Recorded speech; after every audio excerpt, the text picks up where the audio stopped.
A different future starts with you. That's why GoDaddy does more than help you find a name. You can create, sell, and get found online, so any small business can drive change or build an empire. We need a new generation of thinking. Your way of thinking. Start different at GoDaddy.com. Thank you for visiting ChristopherMedia.net. What's up, everyone? Freddie the Pizza Man here, host of the Pizza Man podcast. Now joining forces with ChristopherMedia.net. Subscribe to the podcast on iTunes, the Pizza Man podcast. And, of course, find all the podcasts on ChristopherMedia.net. We talk Detroit sports. I bring on guests, passions, opinions, all for Detroit sports and more. We even talk pizza. So thanks for tuning in and spread the word. Christopher Media. Let's make some noise. Welcome to Sporgy, the show that gives you half-ass sports fans giving their half-ass opinions. And now, here are your hosts. Number 97, I'm Chris. I'm Rich. I'm the Iceman. Who's 97? Rich. Jeremy Roenick. There he is. I knew it. When he left Chicago, he went to Phoenix and then went on to play other places as well. He always stayed with 97. Mm-hmm. Jeremy Roenick, the subject of the best shit talk ever. From Mr. Patrick Waugh. If you want the football player, it's Geno Atkins. Even know who the fuck that is. Are you serious, son? Yes. Why would I have said it? Bengals. Oh, Jesus. Come on. Cool. Yeah, I remember him on the Bengals. When you get down here, I'm going to lend you some money. You can buy a clue. There's two angry people in Cincinnati right now. How the fuck do you not know who that is? What he's gonna do is he's gonna whip out the VCR and the VHS tapes and start showing you like 90s football tapes. See, this is what football was, a man sport. I can't really talk shit. If you'd have showed up at my house 10 years ago, I'd have done it with Bob Probert fight tapes and Rock'em Sock'em hockey. So, if you were inclined, I might even throw a couple CKYs in. Really fuck with your head. Oh, shit. Anyways, all right, so the NBA playoffs. Yes. NBA fucking sports. Yeah. Yeah.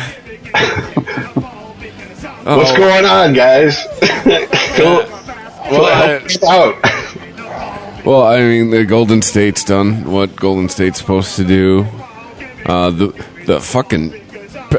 West is apparently the conference is where this shit's gonna go on, where people are gonna go, what the fuck? Because the Pelicans beat the fuck out of the Trailblazers, meaning the Trailblazers didn't even fucking show up.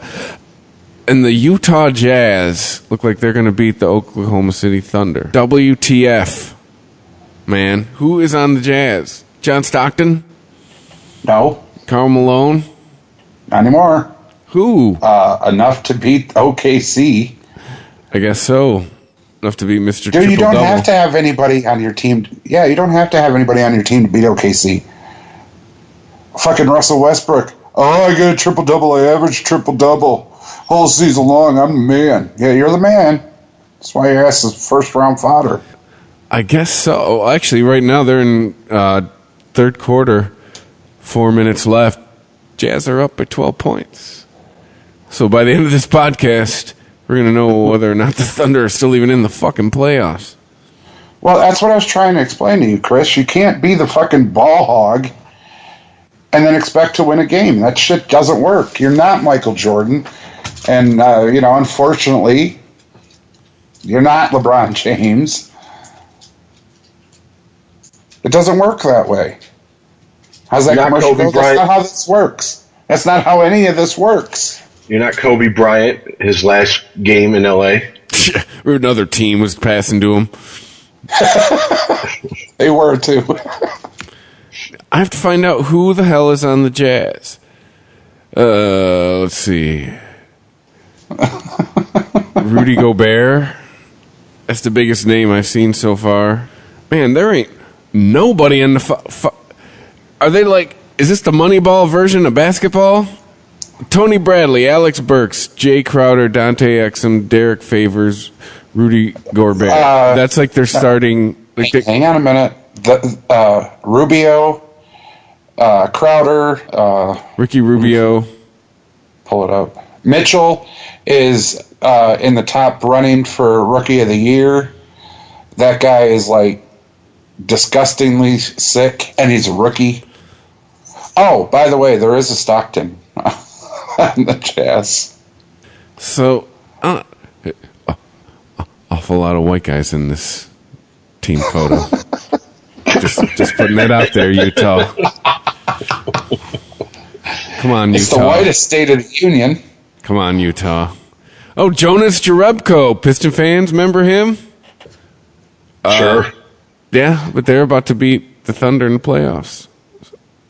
So, who fucking knows? But I mean, it's just going to just hand the West to Golden State pretty much. I mean, yeah, Houston looks like they're going to beat the Timberwolves. I mean, that's what it boils down to. That's what it was always going to boil down to. They're also playing at this moment, and they're up by like 8 or 4 on the Timberwolves. 6.5 left in the third. So, yeah. And in the East is Toronto, apparently not rolling over the Wizards like we thought they were going to. Right, but hang on a sec. With Utah and OKC, dude, you were asking who's on Utah. Look who's on OKC, dude. You got Adams, Paul George, Westbrook, Anthony.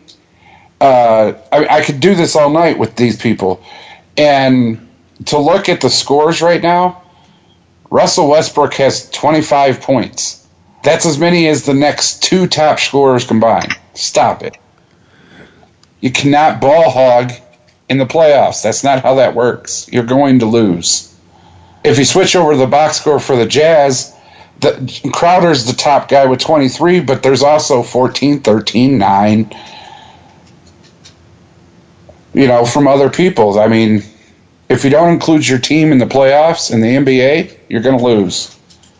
Well, I guess I'd want to see Westbrook's box score for the whole series because, I mean, it's, if you're seeing the closest of 14 and 13, the other guy's got 23, I mean, that's not that far off from the same statistics on the other side there, Chief. I mean, one guy is always going to shine. No, dude, I just said that. Russell has as many as the next 2 top scorers combined in that game. Yeah, so one's got 12 and one's got 13. So they're like a point or 2 off from the other side. A point or 2? What are you looking at? I'm going by the numbers you just told me. All right. What? You just all righted yourself. All right. Well, this is silly. So I guess let's just move on.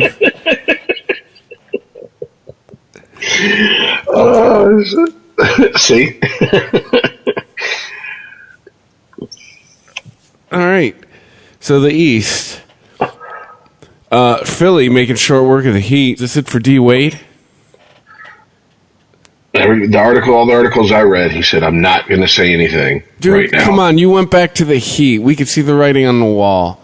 Well, he's a free agent. Him, Udonis Haslem, both are a free agent coming out of Miami. Chicago sent you back to the Heat. There's a reason for that. Pull a fucking Dwight Freeney, all right, and fucking retire. See, I'm thinking maybe he's going to try to shop around as a free agent. If he doesn't get any offers that he thinks are real or substantial. Hey, who's got a spot on their bench for me and my busted ass knees? He'll probably go back to the Heat and say, "Can I sign a 1-day contract?" And it's basically so he can retire as a member of the Heat. That'd be my guess. What's going to happen? That's if no one's dumb enough to give him a contract. Let's put me in the Ring of Honor. We'll have Dwayne Wade Day, bobblehead night. It'll be fun. Pretty much. I mean, it sucks when you see guys hang on well past when they should for whatever reason. But I mean, yeah, has he been anything but the butt of a few jokes for a while now? He's been the old guy in the club for a while. So, like what you're still doing here, bro. Sure. Showing the young bucks how to get down. But, and then Boston. apparently Milwaukee Bucks not as easy to get through as you'd think. Well, I mean, they are easy to get through, but as we pointed out last show, Boston's old and busted right now. Okay, as you pointed out last show, don't bring me into this. And then didn't they just pick up Kawhi Leonard somehow? Which I don't understand. Like, let me look this up real quick. Because I swear I saw that this morning.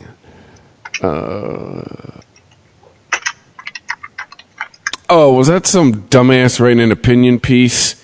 They were trying to fill time. God damn it! Yeah, it's a bunch of rumors.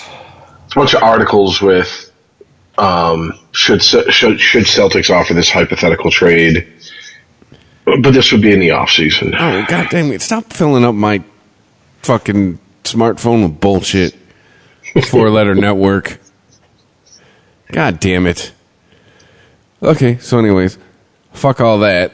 So, yeah, I still see them beating the Bucks. I still see them coming out of the East. I don't see any. Who do you see beating them, Iceman? Who's beating the Celtics? Oh, that's right, Philly. We did this last week. You still on that Philly bandwagon? You still drinking? You still putting that Philly cheese sauce and everything? Hello? And oh yeah, it's called a mute button, Iceman. Yes, it's definitely going to be Philly. They're not making it past Philly. I'm eating the cheesesteak. Even if they beat Philly, I'm still eating the cheesesteak. I don't give a shit. Up until they meet Cleveland in the conference finals, then he's going to be eating Cleveland Steamers. I will never, ever, ever, ever, ever eat Cleveland anything. With failing LeBron James. Even if I lost a bet, beware, I will welch on the bet. Not eating. But I ain't going to lose. They're having the hardest time making it past a no-name fucking Indy team. Yeah, but they're forcibly playing a 5 seed. Dude, I don't see them making it past Washington or Toronto. Wow. Pick poison. Really? Absolutely. It's just because you hate LeBron James. It's not because I hate LeBron James. Stop that. My feelings about the man it doesn't matter. He doesn't have the team. He threw everybody he had out, brought in whole new people, and they're not even close to gelling. Finished first in his division. What? They finished first in their division. We went over this last week. I'll clap and pop champagne corks for that? What do you want from me? But that's what they're supposed to do. That's what they did. You got first. You went to the playoffs. Any sports fan knows what you do in the regular season just gets you to the playoffs. Playoffs, whole new season. Yeah, that they're winning. They're up 3-2. Brown just hit a buzzer beater tonight, man. Against a nobody Indy team. Other than Victor Oladipo, tell me somebody on Indy. Is Roy Hibbert still playing? I know Paul George used to play there. Yeah, now he's getting his ass kicked at OKC. Going, Russell, pass the ball. Pass the ball, Russ. All right, cool. So NBA playoffs. Let's move on to the NHL. Because, I mean, we've talked about what there is to talk about, and I just don't want to go round and round like we did last week on the same shit. So, I mean, we'll know by next week, I mean, who's going to be playing for the conference finals. So, stay tuned. So, the NHL. But that shit got interesting since last week. Weren't we all last week pretty much writing the Capitals' obituary? Yeah, it looked like it. It looked like the Capitals did their infamous shoot themselves in the foot, but they righted the ship. Of course, now they get to play the Penguins, so that'll be fun. Hey, as long as it doesn't go to overtime, they got a chance.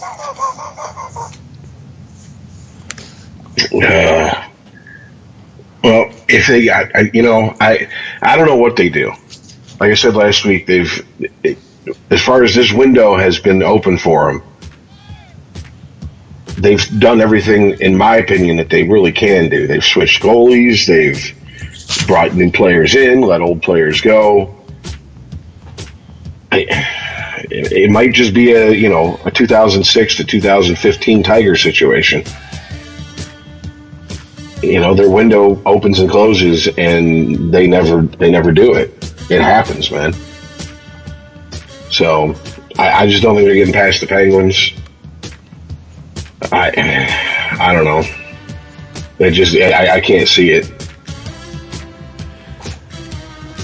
I mean, even though I have to say I'm surprised it went 6 games with Philly and Pittsburgh. I know those teams play each other hard, but I just thought Pittsburgh was going to have a little bit of an easier time to the second round. Did we see Boston and Toronto going 7 games? I thought maybe 6. I mean, Toronto ain't no slouch, but they just came out and was like, "Ain't nobody's bitch." Yeah. I mean, that's Toronto still. Yeah, they got Babcock, but I mean, the core of that team, obviously, and who they want to build that team around from here on out is Austin Matthews. He's a younger guy, and I mean, it's pretty rare for even if they go on to become star players, Hall of Fame players, to win right out the gate. I mean, it's almost in like hockey. It's like you got to get your ass kicked a few times before you learn to win. So I don't know. I guess I wasn't expecting Toronto to lose to Boston, but I mean, I didn't expect them to go very far. I didn't expect them to get to the conference finals or get to the cup finals. And now the Bruins got to play the Lightning. Yikes! Which is have fun. I mean, here's the thing. Like, okay, you got in the East. Out of all 4 teams left, I'd rather see Boston than anybody else. I don't want to see the Penguins. I don't want to see the Capitals, and I damn sure don't want to see the Lightning. So, Lightning they're set up. I mean, it's all on them. They're number 1 seed. Boom, go right through Boston. Get your rest on. Then when you start the conference finals, most likely against Pittsburgh, at least that's what my gut's saying. I don't want it to be Pittsburgh, but I'm not Iceman. I can't pick against my gut. Yeah, I mean, with what's left, if you really just go based on just how it's been all season, your Final Four should be Tampa Bay, Pittsburgh, Nashville, and Vegas. I mean, let's not be intellectually dishonest here. That's what they should on paper. That's what they should be. Well, I mean, I just love the fact that bye-bye ain't no munch. No, it ain't your time. Bye-bye. Go make them tea times, guys. Go ahead and go fishing. Pretty much. Minnesota, Winnipeg. Yeah, we talked about Winnipeg last week. That's a young team. It's a very fast team. They're playing a exciting brand of hockey. And I mean, if the players are out there disinterested, you're going to see it in the win-loss column. Obviously, they're having a good time. Vegas, what does there left to say about Vegas? And San Jose, I don't know. Something's telling me that sweep isn't really as impressive as maybe it should be. I mean, I don't know. A sweep's a sweep. You'll take it when it's your team. I didn't think Vegas was going to go in and sweep L.A. In fact, I thought L.A. had a pretty good chance of beating Vegas. Vegas handled L.A. Took their lunch money. Pretty much. Grabbed their shoes. Run your pockets. Yeah. So I said, man, they should have named them the Vegas Hitmen, Vegas Enforcers, or something like that. My Final Four is Nashville, Vegas, Tampa, and Capitals. You have faith in Washington, huh? It's not that I have faith in Washington. I was just watching a little bit of it. And if it goes into overtime, well, then I lose.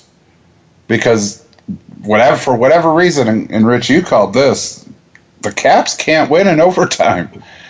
I think there was like 3 games in overtime, and they won 1 by sheer luck. So it's weird. If they go into overtime, I lose. This is just a theory I've had about overtime hockey in the playoffs for a long time, is that it really shows you whose nerves are made of steel and whose aren't on both teams. And going by the Capitals' records this season in playoff overtime games, yeah, their heart pumps Kool-Aid the minute that fucking overtime is on the board. I mean, you're not nutting up. You know, Right. next goal wins it. You should play like it's the last game of your fucking career and your ass is on fire. Right. I mean, that's why I say I can't in good faith pick the Capitals. And Pittsburgh fans are like, I swear to God, they're like a bunch of Bill Belichicks. They find a way to act like, even though that they're the heavily favored team most of the time, they find a way to act like they're the underdog. And I think that team's walking around with a chip on his shoulder saying, oh, big deal. We repeated. They're not going to give us any respect till we three-peat. And it works with that team. You know, because they take their cues from Little Miss Sydney. You know, I'm going to fall down when no one touches me and then get up and cry until fucking they make a makeup call in my favor. So, well, I mean, it works for them. They need to establish a red card in hockey. Just give them a red card. Go to the locker room. It does, man. It works. It works for the Patriots. Some teams can pull that off. That, you know, everybody hates us shit. Other teams relish the role of being the bad guy. Like, think about it. We had teams like that here in Detroit. Oh, the bad boys love being the bad guys. Loved it. Remember the going to work Pistons? If it ain't rough, it ain't right. Yep. I think during that going to work Pistons era was the first time I ever saw a sign on live TV that said, "I love it rough, rugged, and raw." We're talking about basketball, damn it. Some like 5 foot, 100-pound white chick. Well, yeah, that's what I'm saying. I was like, in what context? You know what? If you watch the NBA final or NBA playoffs this year, there's a lot of similarities to the Bad Boys and them now. It's like they're trying to make the NBA look a little like hockey. A fight breaks out in the middle of nowhere. Oh, God, here we fucking go again. Bringing back shit from 6 months ago. 6 months ago? What the fuck are you talking? NBA playoffs. What fights have there been? Now. Really? There ain't been enough to make the news. Dude, yeah, there has. Russell Westbrook last game got fined. We type in NBA playoff fights. Russell Westbrook should be your first hit. The top 10 fights of the 2016 NBA playoffs. 7 greatest brawls in NBA playoff history. NBA fights playoffs 2017. Let me get the news tab. See, this is the beauty about NHL, about hockey. There's actually sites that are like hockeyfight.net. You go to and it breaks it down literally game by game. They have the clip of it.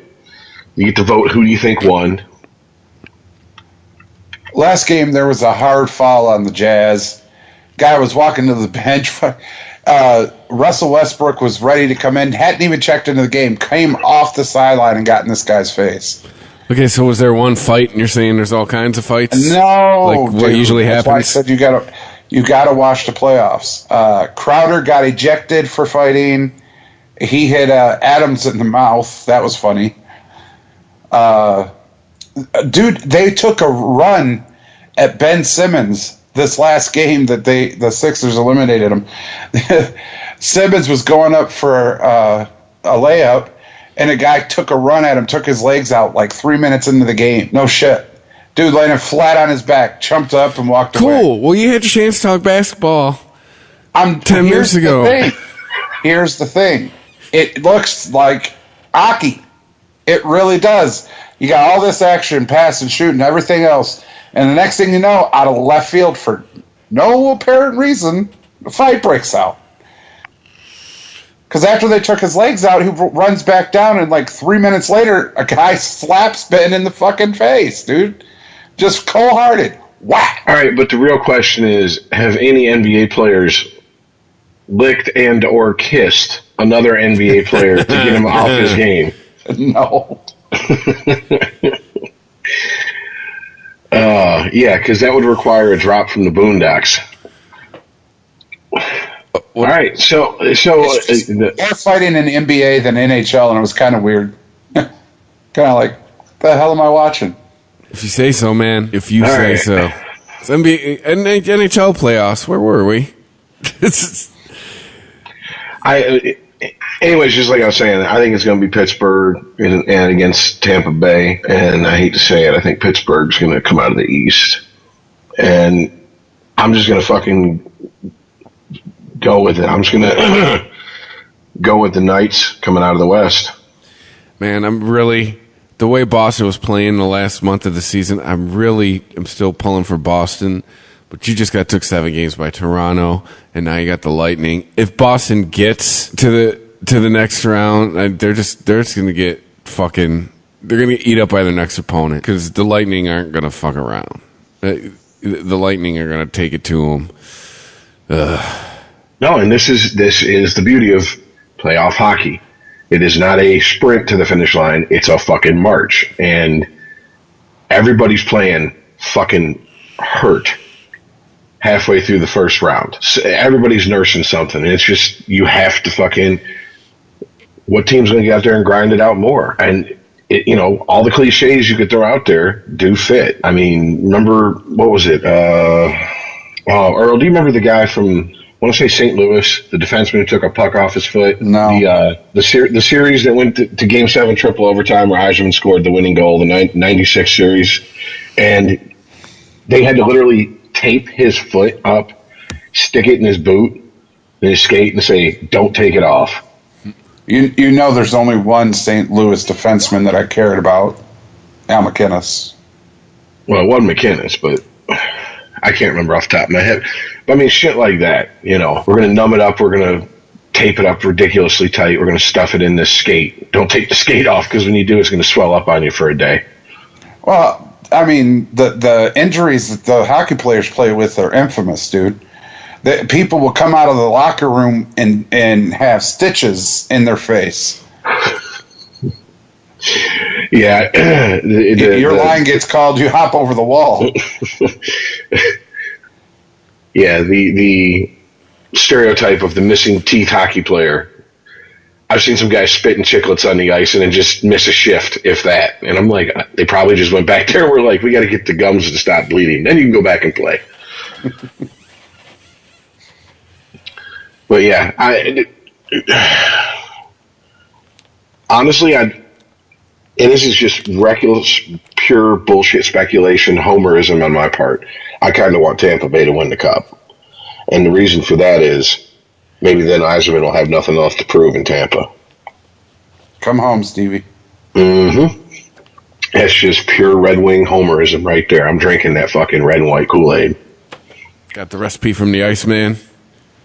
Oh, yeah. But it's seriously, I mean, that's as selfish as that is. It's like, fuck, Ken Holland for 2 more years? Fuck out of here. That's a bunch of horse shit. No, that was just, we have to give him an extension. We cannot let our GM not have a contract and still show up for work like Milton from Office Space. Here's a 2-year contract. Understand, if Yzerman at the end of next season goes, I want to come home, you're gone. Just understand that. I don't know. I'm still like I used to be. I want to see somebody new win. Pittsburgh's been there, done that. Tampa, been there, done that. Nashville tried. Why do you hate winning? I don't hate winning. I just like change. I like surprise. I like what the fuckins. So I would like to see the 1999 Ravens would win every year. Somebody that. No, that's just pure unadulterated dominance. Dude, okay, but you say they've been there, done that. Yeah, one time. In 2004, they won a cup. That's 14 years ago, dude. Ain't their turn yet. It ain't their turn. Yeah, there's what, 32 teams? No. Wait. Okay. Take a number. Well, first of all, fuck Nashville. That's just all there is to that. Fuck Nashville. I know, Sorry. but Pecorine, good goalie. Just saying. Put that out there. Good. Wonderful for him. All right. But, I mean, whatever. If they win, they win. But, I don't know. To me, the best series is probably would most likely to capture everybody's attention. And by everybody, I mean the casual fan, whatever, to watch the finals would be Vegas and Pittsburgh. I mean, more people would watch that than any other matchup. And at this point, it's got to be. I have to root for what's good for the NHL. Gary Bettman dying in a plane crash. Yes, that too. But that I mean, too, yes. Whatever. I don't know, man. I think Vegas Capitals. That would be a great series. I love that series. Would never happen. Do I think that Vegas is going to get past Nashville? Possibly. That's going to be that series is going to be the one to watch. What series is more unlikely? Capitals Jets or Capitals Sharks? Capitals Jets. Capitals Sharks. Sharks have got a lot of experience. Sharks have been there. I don't know. Unless the Jets are just one of those teams that they're so fucking young they don't understand the pressure of the situation they're in, and they just keep fucking playing up to meet the other team. I tell you what, Nashville and Tampa Bay would have ad executives jumping out windows. The two worst media markets. Yeah, pretty much. Like, I'm trying to think of the ultimate in, oh fuck, we're screwed. Out of every team that was in the playoffs would have had to be Columbus and Minnesota. Yeah. Yeah. That would just be like, we're all done for the year. What about the Cup? Yeah, we'll just never mind. The Stanley Cup Finals, referred to by ad executives as the horror. The fuck are we supposed to sell shit in Minneapolis and Columbus? Sell a lot of erectile dysfunction pills, some high blood pressure pills, life insurance. It's Midwest. You just advertise meat and beer. That's about it. Beer. Well, yeah, that's a given. Throw an Idaho potato commercial on there every once in a while. Yeah, I know, right? If Minnesota was in it, it's just, and game is brought to you by Budweiser, Pat's Blue Ribbon, Busch, all the beers, Coors Lights. It's like, is there any other sponsor? Oh yeah, Michelob Ultra. The 2018 Stanley Cup presented by Mohawk Vodka. Mohawk. I didn't even realize they had an advertising department.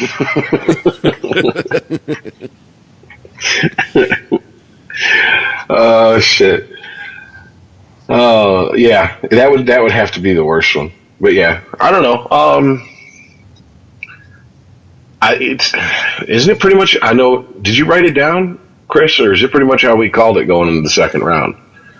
Because we only did the first round that 1 week. Oh, I did. Let's see here. Damn it. Oh, I got your mistakes. Those pesky facts getting in the way of his stories again. No, it is, but it's the fact is the one that's making me go, damn it. Because the only one I missed was Toronto, and I called that because of Belfour, and they were 1 game away. Fuckers. I love the strategy of this number one hockey fan on the podcast. Which, by the way, dipshit, you called Boston. You didn't call Toronto. I should have called Boston. What? You called Boston. You picked Boston. I don't know what the fuck you're talking about. Never mind. Yeah. Amy. Both you two picked the first round perfectly. I picked Anaheim, but I have everybody else. So. Oh, I picked the Sharks because of Belfour. Thanks, Eddie. So he didn't play. Whatever. Just hasn't played on the team in 2 decades. I know, right? Like, motherfucker, there are people walking this earth who were sperm cells last time he played, and anything to do with the Sharks. Don't try not to hurt your feelings here, Iceman. But he also doesn't know you. Eddie? I met Eddie. He doesn't remember, but I met him. Be peeping through his window and shit. Pulling a George McFly. hanging off a tree branch. Oh, Eddie wears boxer briefs? I got to get me some of those. Just tell mommy it's a big bird. Jesus, God. All right, well, next round, we pretty much called it, didn't we? Yeah. Is that what we're all going with? Except for Iceman. He says the Capitals. All right, so let me... I just think Philly put them through the ringer, man. Well, those teams are going to play each other tough like that. They're in-state rivals. Right, but now they got to go against the Capitals. Yay for limping past Philly. It doesn't get any easier, is what I'm saying. I am right there with you. However, if anything I've learned to err on is the side of what has history shown me. Until it shows me something different, I'm going to go with what's most likely. Hey, let them pick. Let them pick the Capitals. No, I'm just saying that if after watching, I actually watched it. If they make it to the Cup this year, I will have a newfound respect for Pittsburgh. Well, I have respect for them. I just don't like them. There's a difference. It's like the band Rush. Kinda. It's like being in the military, Here comes that butter bar fucking wet behind the ears boot motherfucking second lieutenant. And you're like, okay, yes, sir. You got to respect the rank. You don't have to respect the man. I respect what they've done. I don't respect how they've done it. They don't play a brand of hockey I'd be proud to be a fan of. Don't get me wrong, I'd celebrate a cup win, but I wouldn't be proud. It'd be like my sex life. I celebrated I had sex, but I'm not proud I had sex with her. All right, so moving on from the NHL playoffs, we're moving into the baseball now. I think, Rich, you had a couple things. Oh, well, yeah, the Matt Harvey saga continues in New York. Yes, the Dark Knight himself. Good Lord. What was it? He's 4 games, he's 0-2 with a 6 ERA. They move him to the bullpen. Dude, you should be happy you're still on the team with those kind of numbers. They move him to the bullpen, and according to Anthony DiComo of MLB.com on the Pro Sport Reporters, he laughed and said, "No chance, 0 chance. I have nothing to say to you guys." When I asked why not, he said, "Because I don't fucking want to." So, as usual, Matt Harvey, keeping it real and classy. Hey, if you just got demoted at your job, would you want someone that's put microphones in your face? How do you feel about this? I think it's a bunch of bullshit. Most people would say. No, absolutely. It's just he's had issues before. He seems to be that type of person. And if you get the job done, I guess you can be aloof, acerbic, and abrasive. If you don't, now you're just being kind of an asshole. He could have just said no comment. But whatever. Look, ultimately, this is just a comment on, hey, look, I understand being pissed off and frustrated, but not all of us work jobs to where people who keep our names in the front of people's minds, we can just say, because I don't fucking want to and be an asshole to them. If you work in customer service, there's no day of reckoning for customers. When they come in, we're like, what up, cocksucker? You want to look at... You're in here 4 times a week. You want to look at the menu and see what you want today? Useless fuck. You don't really work at Dick's. Exactly. You ever heard of that fucking restaurant? You walk in and they're just like complete assholes to you. Oh yeah. What the fuck do you want? Went to the one in Cleveland. Had a good old time. Fucking. I was like, they made Rich several job offers before he left. We like the cut of your jib, fuckface. You want a job? I might have taught our waiter a few new insults. Like the one that really comes to mind. He was like, he laughed and he goes, "I like it." Pretty sure I'd get fired even here for saying that. Damn, you can go too far at the restaurant where you're allowed to be a dick. Well, once it gets into you're telling them to do a sex act enthusiastically, yes. You know. Man, how do you keep being a dick? R-rated. You just, well, I mean, it was funny because. Well, I guess comics figure it out, right? Well, I mean, one of my buddies showed up and he got in the big way of talking, and he caught the attention of a female waitress 2 tables over. He was talking shit so loud and being a jackass. And she come over and put a big ass dunce cap on his head that said, "My right arm is tired." And I was like, that's about right. Just walked away. So I think it's all in the context, but I think a waiter telling the wrong group of people to tongue fuck his shitty asshole would probably get him in trouble. So, yeah. Nice. It'd have to be someone along the lines of like a group like us walk in where he's like, "Oh, these guys are unoffendable." It's not possible. So, yeah. See, so maybe, a new career for Matt Harvey once he leaves baseball. If he doesn't, you buy Dick's franchise. Open a string of them in New York and just hire New Yorkers. Yeah, exactly. What, do we need any training? Where were you born? Queens? You're good. In fact, you want to be a manager? Yeah. You want a job in the HR department? Let me guess, Mets fan? Yeah, shit. We can get you the regional manager here soon. Yeah. Oh, you root for the Jets? Oh, let me tell you about our executive training program. Exactly. Oh, man. Oh, shit. But no, man, I mean, come on now. He's, if I remember correctly, it wasn't a couple of years, it's since we've had the show. It was one of the first episodes. He pulled a disappearing act, like just didn't show up at the ballpark. Yeah, I remember we talked about that last year. Mm-hmm. I mean, this is, dude, I get it. I understand disappointment. I understand the heat of the moment. You are a professional fucking athlete, though. You can't have temper tantrums like this. Not with the level of fucking talent he's showing. It goes back to, risk reward. LeGarrette Blount was considered a high risk signing until he won 2 Super Bowls in a fucking row. Yeah. Winning pretty much solves everything. He's not winning.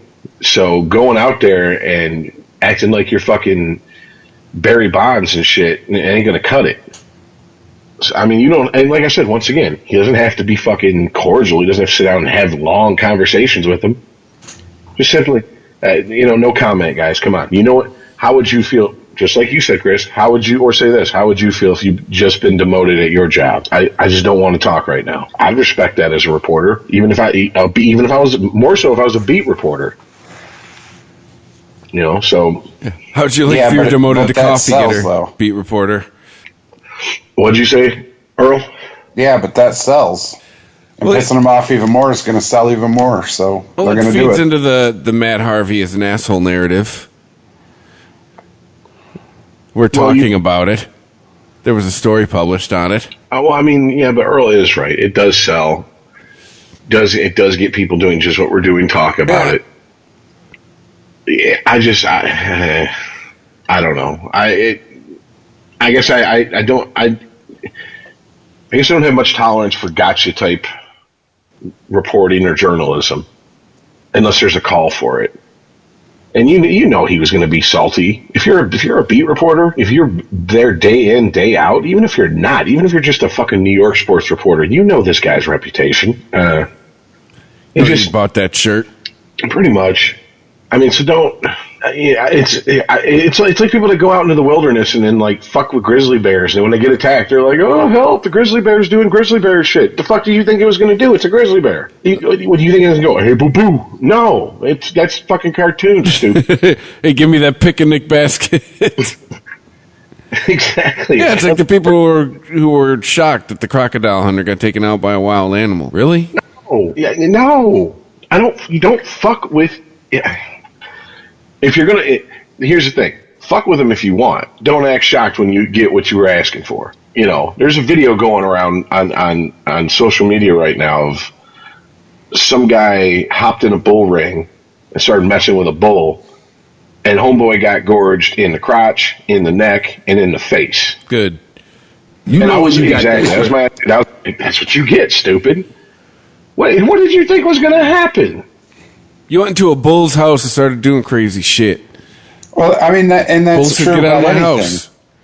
That's like Siegfried and Roy. How them Tigers treating you? Well, walk into the middle of Iceman's neighbor's house and start doing crazy shit. And don't be surprised if somebody comes out from downstairs and shoots you. Get shot in a Kansas living room. It's the same thing. You go into the Grizzly Bears' house or the Bulls' house or the whatever's house and start doing dumb shit and then be surprised. Yeah, what Rich said. You went to Matt Harvey's a bear and you poked him. The bear tried to eat you. The fuck do you think was going to happen? And once again, I'm not do I think he could have handled it better? Yes. But here's the sad part. Earl was 100% right. There was at least a couple reporters sitting there when he said what he said. It was like, thank you so much. Gave us just what we wanted. So you know what you were doing. And that type of bullshit is what pisses me off. Looking at sports reporting, especially in baseball, over its history. I don't want it to go back to when, it was like it was with Babe Ruth, where the reporters were covering for him, or Mickey Mantle, where they were, possibly covering up crimes because he would get in a drunk driving accident and shit. But you don't need to fucking go and try to antagonize a story either. I mean, come on now.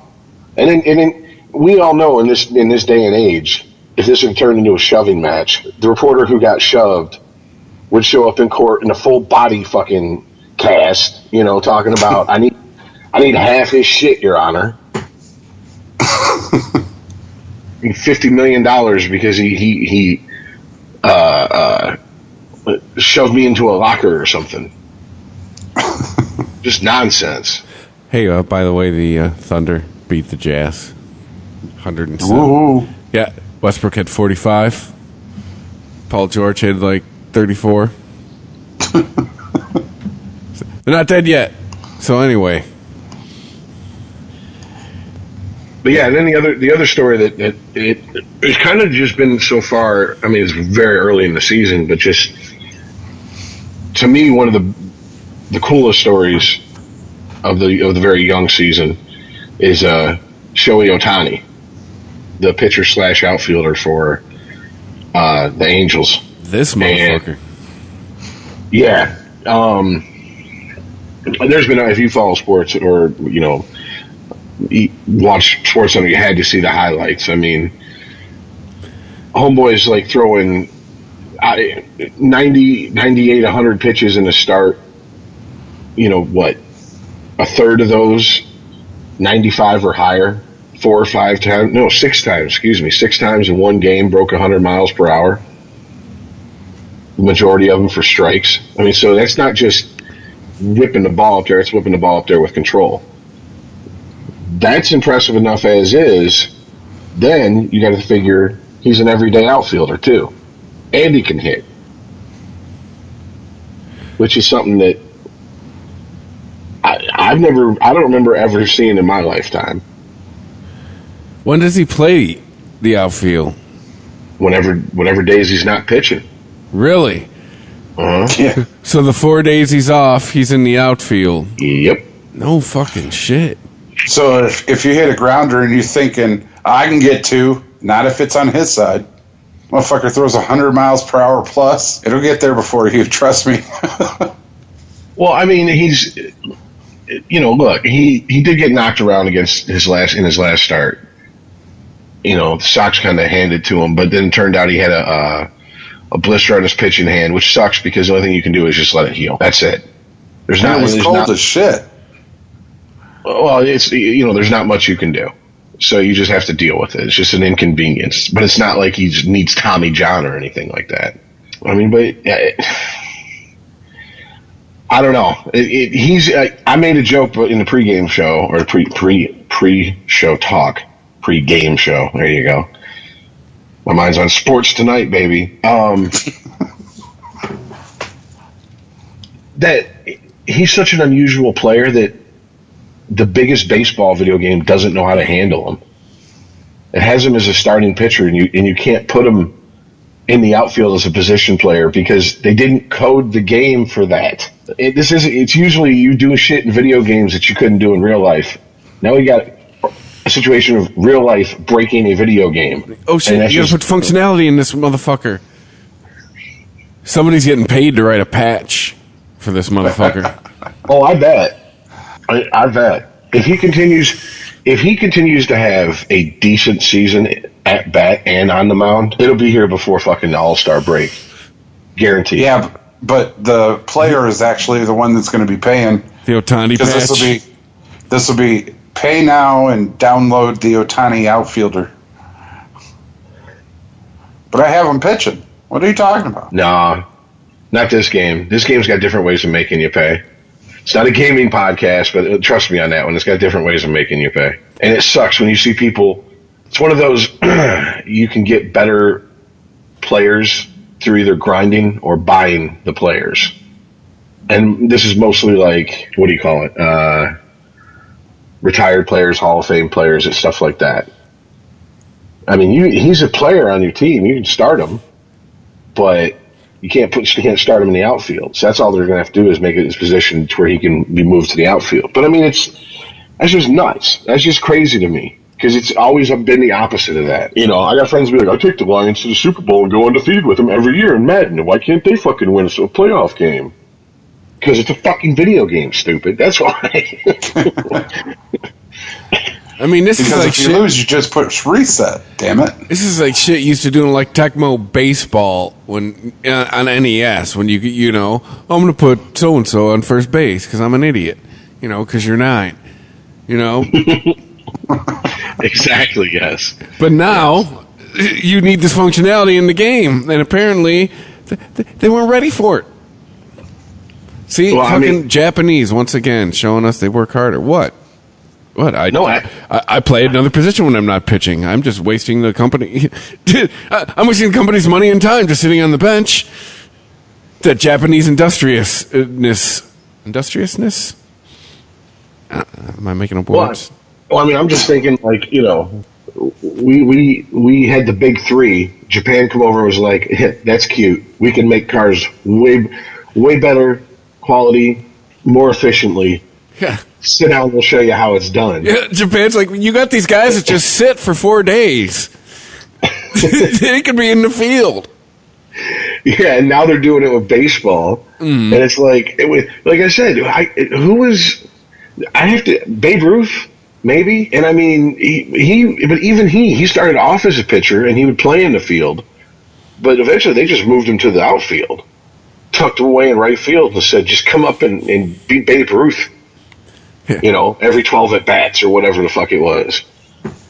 You know, that was it. So I mean, it's a rarity, and it's interesting to see. One of the more interesting stories, like I said, to come out of the early part of the season. I mean, because if the videos are all over the internet, if you can find them, look them up. I mean, he is spotting 101 miles on the outside corner to a left-handed batter. I mean, just painting the fucking corner with it, and he's sick. It is fucking sick. Because that, you know what that means? If that motherfucker drills you, that's where he wanted the ball. Mm-hmm. You pissed him off. That's what that means. Yeah. Which, you know, hey, I don't know. Maybe he does have that streak in him, you know. Maybe after someone bat flips him next time he comes to bat, the ears hold motherfucker. Yeah, well, here's the bad part for Ohtani. U.S. baseball has something that Japanese baseball doesn't have. Carlos.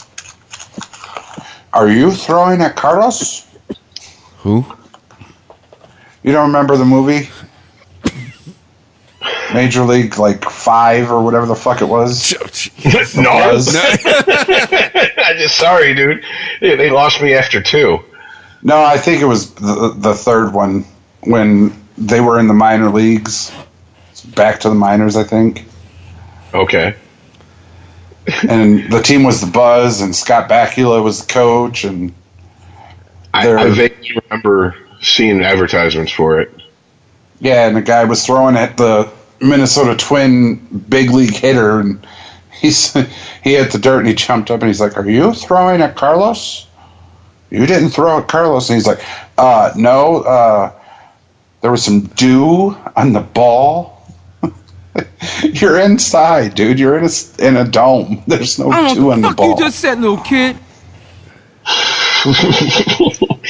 It was a very well-timed drop. I'm just thinking to the Rod Allen incident when he was over in Japan playing. And he chased that fucking pitcher all around the outfield. Like, to me, when I saw that, I'm like, oh, that kind of makes your league look like a bunch of bitch-made motherfuckers. Did you know that the team that Ohtani played for in Japan was called the Ham Fighters? The Ham Fighters? What's this? The Hokkaido Nippon Ham Fighters. So it's a city called Nippon Ham. So were they the fighters? Or was it the Hokkaido Nippon Ham Fighters? I don't know. Oh, the jersey just says fighters. I like ham fighters better, though. I was going to say Ham Ham Fighters. Pig wearing boxing gloves. It sounds like a wing of Antifa. Yeah. We just beat on cops. We just go ham everywhere. Everywhere we go, we just go ham. All right, so what else in baseball? Well, I mean, there's the fact that the Tigers are, like, flirting with 500 still. Yawn. Got me going. Is this going to be an interesting rebuild to watch? It's best case scenario. Going 500. Yeah, but I mean that is kind of the. To me, it kind of started when Theo Epstein went to Chicago. And he basically said, "We want to go through this rebuild, but we still want to have watchable baseball." And yes, I know it's the fucking Cubs. There's never going to be a lack of Cubs fans. But, I mean, that's kind of what they did. And if that's what Detroit is trying to base itself on, and if a lot of Todd's predictions come true, if you go back and look up to the years to the Cubs World Series win, they moved a lot of their big-name people for a lot of young talent. And when they thought they were ready, they pulled the trigger on the coach that they thought could, or the manager they thought they could do it. And they added, remember the 2015, or no, that was the Mets, sorry. Who'd they add in the outfield? I can't remember off the top of my head. But anyways, they added, a few final pieces here and there and then went out and won the World Series. So I guess that's all I'm hoping for. I just don't want another fucking record-losing season. And I thought they were headed for that quick, fast, and in a hurry this year. Hey, Caesar's still young. I know. Unless there's a huge historic losing streak ahead of him, though. We could have won our last game for the year already and not even know it. Don't say that. The best thing to look at about the Tigers left with Justin Verlander. Pretty much. And I wasn't talking about his pitching. Hey-o. Hey, I noticed Boston's got the best team in baseball right now. I'm sure their fans will be super cool about it. Yeah, we won't hear a peep from Red Sox Nation, will we? Yeah, I'm sure they'll be nice and measured. I haven't listened to Bill Burr's podcast in a second. I'm sure he's being super cool about it. And you know what I'm really sure of? When Stanton went through that horrible at-home batting streak, I'm sure no Red Sox fan was just savoring that moment whatsoever. Yeah.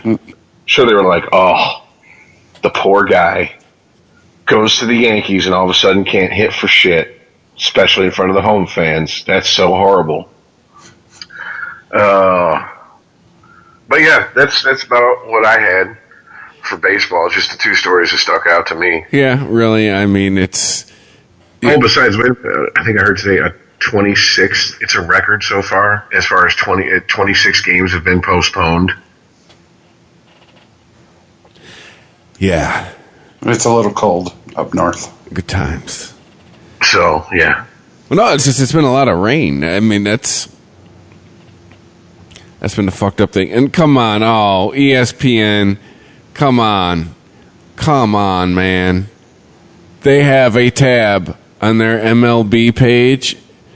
The tabs read home, scores, schedule, standings, stats, teams, power rankings, MLB ranked top 100, Ohtani tracker. There's a tab. He's got his own tab.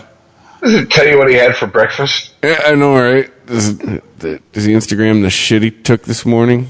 Even the NHL right now is going, seriously, Ohtani can have his own tab? I gotta be at the very bottom? Stop it. I'm sorry already. Hey, he's batting .333 with 3 home runs, 11 RBIs a month in. This kid's sick, man. Rich is right. I've been following that story my damn self. His ERA, his 4.43 ERA, could be a little better. Kid is sick. You get it below 3, you want to impress me? No, but yeah, this is something we haven't seen in our life, so good for him. All right, so football? Yeah, we're recording on Wednesday, and I hear that there's something happening tomorrow in the football world. Oh, something in New York? Nothing big. Oh, yeah, the draft. Couple people gathered around talking about some players from college or something. Oh, okay, and I have to say this. Oh, Bucks, you're making it hard to be a Tampa Bay fan. Supposedly, the rumor is they're going to have a parrot announce their 4 through 7 round draft picks. What? Cool. It's good for you, Rich. And the Dolphins are going to have the quote unquote survivors from the Florida school shooting. So Seriously? Yep. So apparently in Florida, it's who The Sinead O'Connor looking bitch is going to be at the draft? No, actually, no. It's going to be people from their football team because their coach got was shot. killed. Yeah. Okay, that I'll take. Yeah, no. But yeah. David Hogg will not be announcing a draft pick because I would. Yeah. I'd imagine he's going to get booed worse than Goodell. So, and God knows that would send him into a fucking shame spiral, and he would curl up on the couch eating Ben and Jerry's because he couldn't handle someone actually saying that, telling him that they don't like him without him calling for some sort of ban on their sponsors or something. Boycott the NBA. Yeah, that's exactly a David Hoggian move. That's so Hoggian. Get booed at the NFL draft, boycott the NBA. I can totally see it. Yeah, I actually misspoke, but I like where your head's at. Okay, but where the fuck is the mock? Okay, here we go. This insider bullshit. It's man. still insider info. Yes, the day fucking before. So dude. nobody likes you. 4-letter network. All right. Whatever. I'll give you what we got. You want Mike Mayock's 2018 NFL mock draft? No, I want Mel fucking Kuypers that I having to pay for it. Jesus fucking Christ. Really, ESPN? Like, we're trying real hard to keep it to football, but I'm about to fucking go off on these fucking pieces of shit, this fucking network, for the millionth time. Anyways. Gotta have some money. Okay, so he's got Josh Allen from Wyoming going to Cleveland at 1 overall. Josh Allen. Mm-hmm. His commentary is it's going to be a quarterback year, and Allen has the tools to be a superstar. He's the top quarterback on my board. Ooh. So he is pretty damn confident that Cleveland's going with a quarterback, which is interesting. If Cleveland takes a quarterback at number 1, it's going to be Darnold. Well, I mean, he's got him going 3 to the Jets. Okay, I'm done with that draft. He has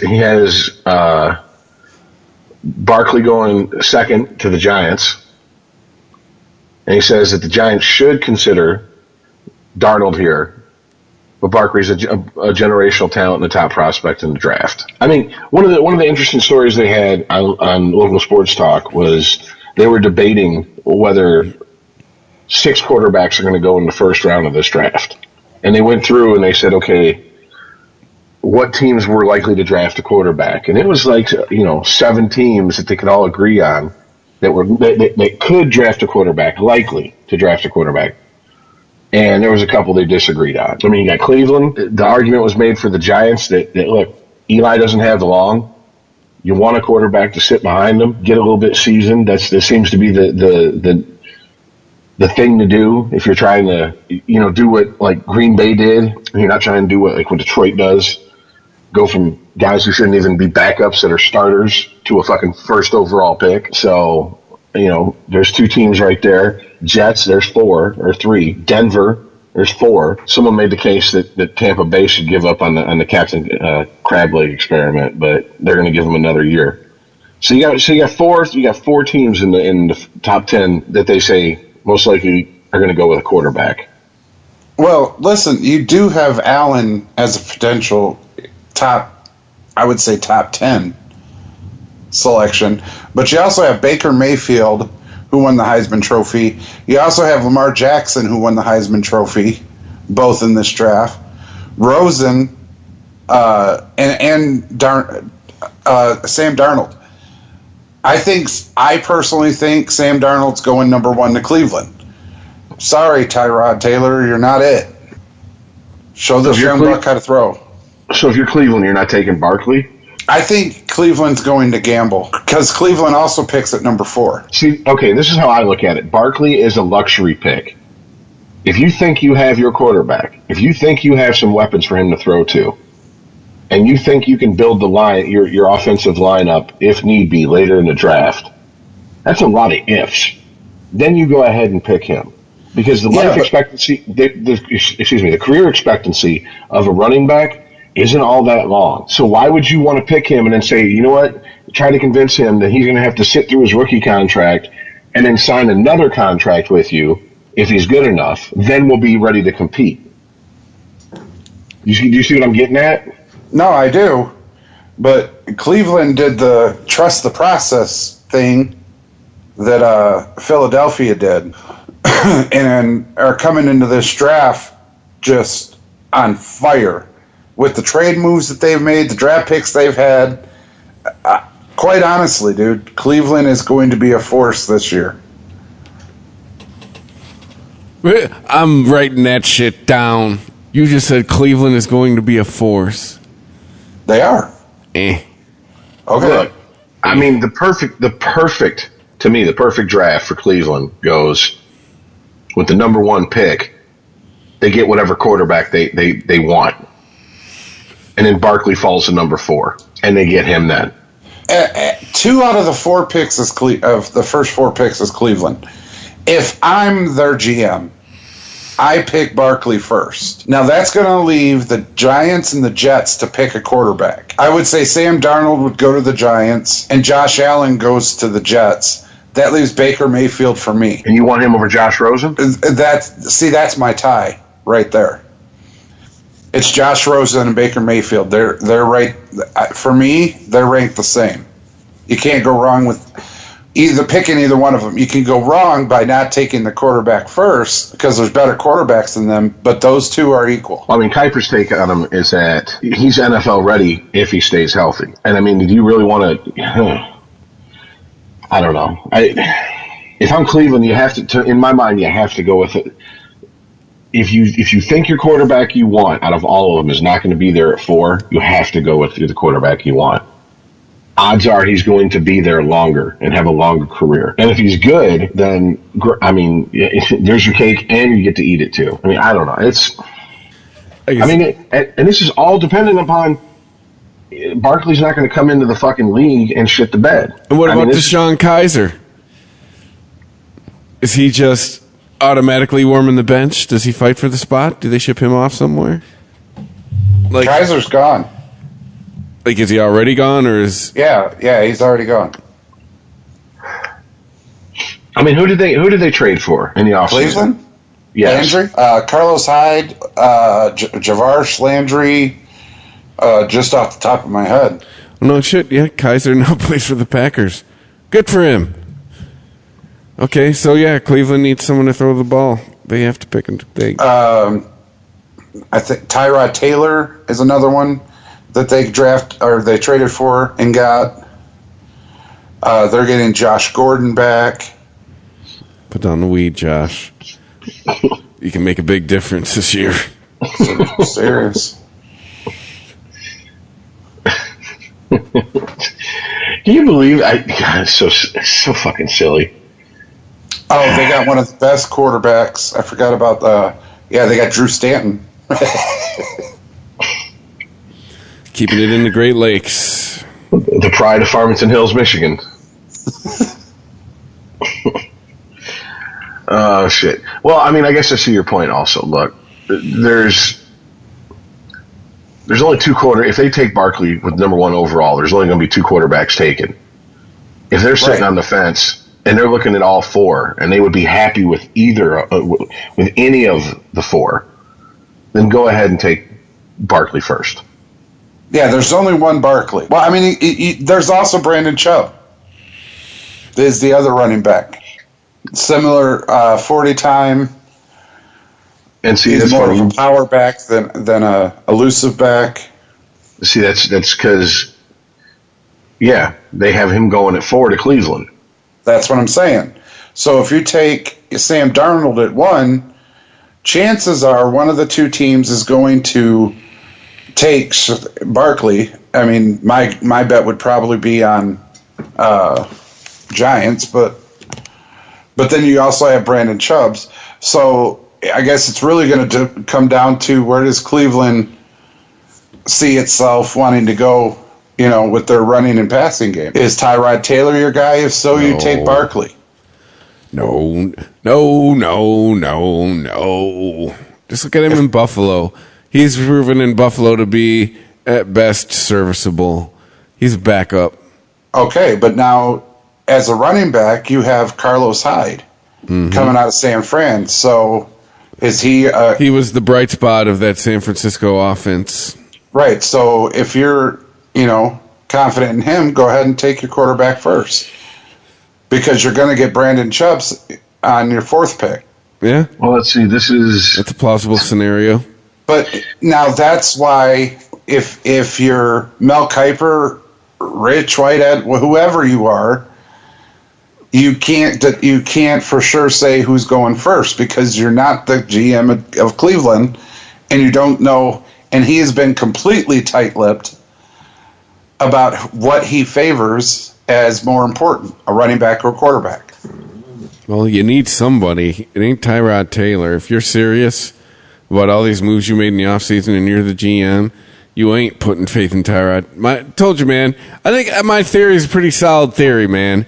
If you're going to be anybody, if you're going to be an impact player in the NFL, you're going to show it within the first 2 or 3 seasons. I think what Tyrod Taylor has shown us in his first few seasons is, you're going to be average. So, I mean, if Cleveland's serious, you draft quarterback number 1. You need a signal caller. I do want to bring this back to your focus, Chris. You're talking about Cleveland. How many quarterbacks have they had since 2000? See, that's the other thing. That's the other shitty part of this conversation. I mean, it was a joke for a while, but now it's gotten to the point that I'm like, are you doing this on purpose? Or I think Cleveland Brown fans listening are going, why you got to bring up old shit? No, but it's very new. And I agree with you. And I did say earlier in the show, when I'm looking at things, I'm going to go with historically how they've played out. But I also do know that is just an amazing level of incompetence at the draft board on Cleveland's part. Right, and let's not forget they brought in a new GM this year. Kept the same coach because he didn't have a fighting chance last season, but new GM. And that's who makes the call in the boardroom. I mean, that's what I'm saying. I mean, it just head-scratchingly bad decisions. And you have to remember, there were a few people that they drafted at the quarterback position who people were talking, this is it. This is their franchise quarterback. Brady Quinn, looking in your direction. Fucking everybody looking in your direction. Deshaun Kaiser, looking at you. Last year, they drafted you for that position. Franchise quarterback, Deshaun Kaiser. And, I'm sorry, you play for who now? I mean, it's the turnover rate that's shocking. I mean, it really, really is. Because honestly, can you really say Detroit had any great shakes with quarterback between 91 and 2009 when they drafted Stafford? Scott Mitchell. Yeah. How long was he there? Couple seasons. Uh-huh. Where'd he go? The Biggest Loser. The That's toilet bowl. actually not a joke. He was on the show The Biggest Loser. No, I remember that, yeah. I was like, God damn, he got big. You know, the muscle turns to fat. You stop working out. Well, obviously, you know, he found out. The whole world found out Detroit actually does pay its quarterback contracts because homeboy had to afford to eat. That was, yeah, he's a big boy. But no, but you get what I'm saying. Scott Mitchell was a Detroit Lion from 94 to 98. Then he went to Baltimore in 99.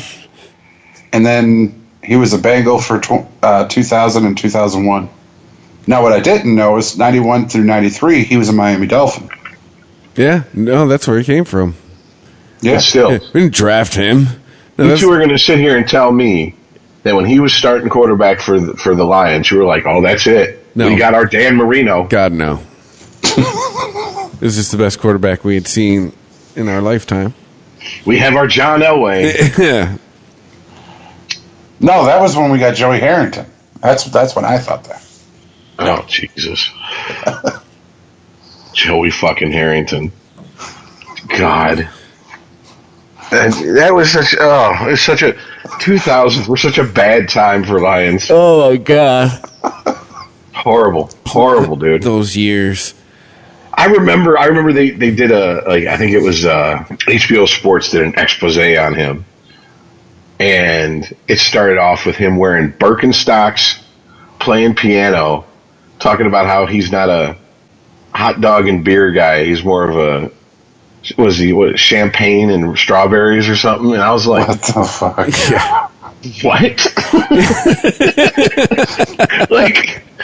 like, dude, you look like a frat boy waiting to drop a date rape drug in some bitch's drink at a fucking Dave Matthews concert. And now you're up here talking about champagne and strawberries? But didn't he go to Oregon? Yeah. Jesus, but it's like you realize what sport you play, right? Sometimes the better part of valor is silence. Just don't say anything. You know what, you remember when he was playing, they did some kind of fucking stupid NFL talent show, and his talent was he played a piano piece, he played a song. Yeah. Yeah. Oh, I remember that. Yeah. That's all you can say, like, yeah. Even my inner musician is like, bro, you play the piano. That's one step above the keytar. Unless you come out like Jerry Lee Lewis circa 1956 and let that motherfucker on fire and kept playing it, no one was going to fucking think that was cool. Like, played it with your dick. Yeah. I mean, like, yeah. Whatever. Right? See, I have selective amnesia. Other than Stafford, I'm like Scott Mitchell. And the only reason I remember him is Barry. All right. I don't know any other quarterbacks. Not for Detroit. We had Kitna, Jeff Garcia, All right, stop, Dante stop. Culpepper. Stop it. Who else, Rich? Facetious motherfucker. Damn. Who else in that turd parade? Selective amnesia. Damn it. Wasn't Mike McMahon in there? Beginning of the Joey Harrington stretch? When, It sounds familiar. Mr. I'm going to take the wind in overtime in Chicago was head coach because there was a little bit of a quarterback controversy. Who would you rather have start? Marty Morenwig. Who has a Super Bowl ring now? So does Jimmy. So does Jim Yeah. Schwartz. Jim Schwartz does too, yeah. See, so Detroit has changed. Oh, its man. culture. Let's. It's went from where careers go to die to where we're going to launch your career. Yeah. The Lions are the good luck Chuck of the NFL. The next team you get with winning the Super Bowl. The 2000s. Charlie Batch. No. Joey Harrington. Oh, God. John Kitna. Charlie Batch, who won a Super A Bowl ring? Super Bowl. Pittsburgh. Then in one season, One horrible season 10 years ago. Dan Orlovsky, Dante Culpepper, and John Kidna. Whew. Oh, what a list of losers that is. 2009, Matthew Stafford, Dante Culpepper, Drew Stanton.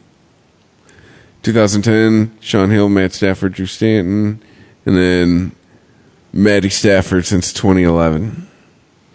Which he's already been around 10 years. We should probably start thinking about life post Stafford. Yeah, we're not drafting a quarterback at 20, dude. Well, duh. Not saying this year, but we should maybe put it on our to-do list. Follow the Philly train to the bottom for the next within the next 3 drafts. Well, since we're already talking about the Lions, let's move on to some comedy here. Let's review their 2018 schedule and pick it, shall we? Oh dear God.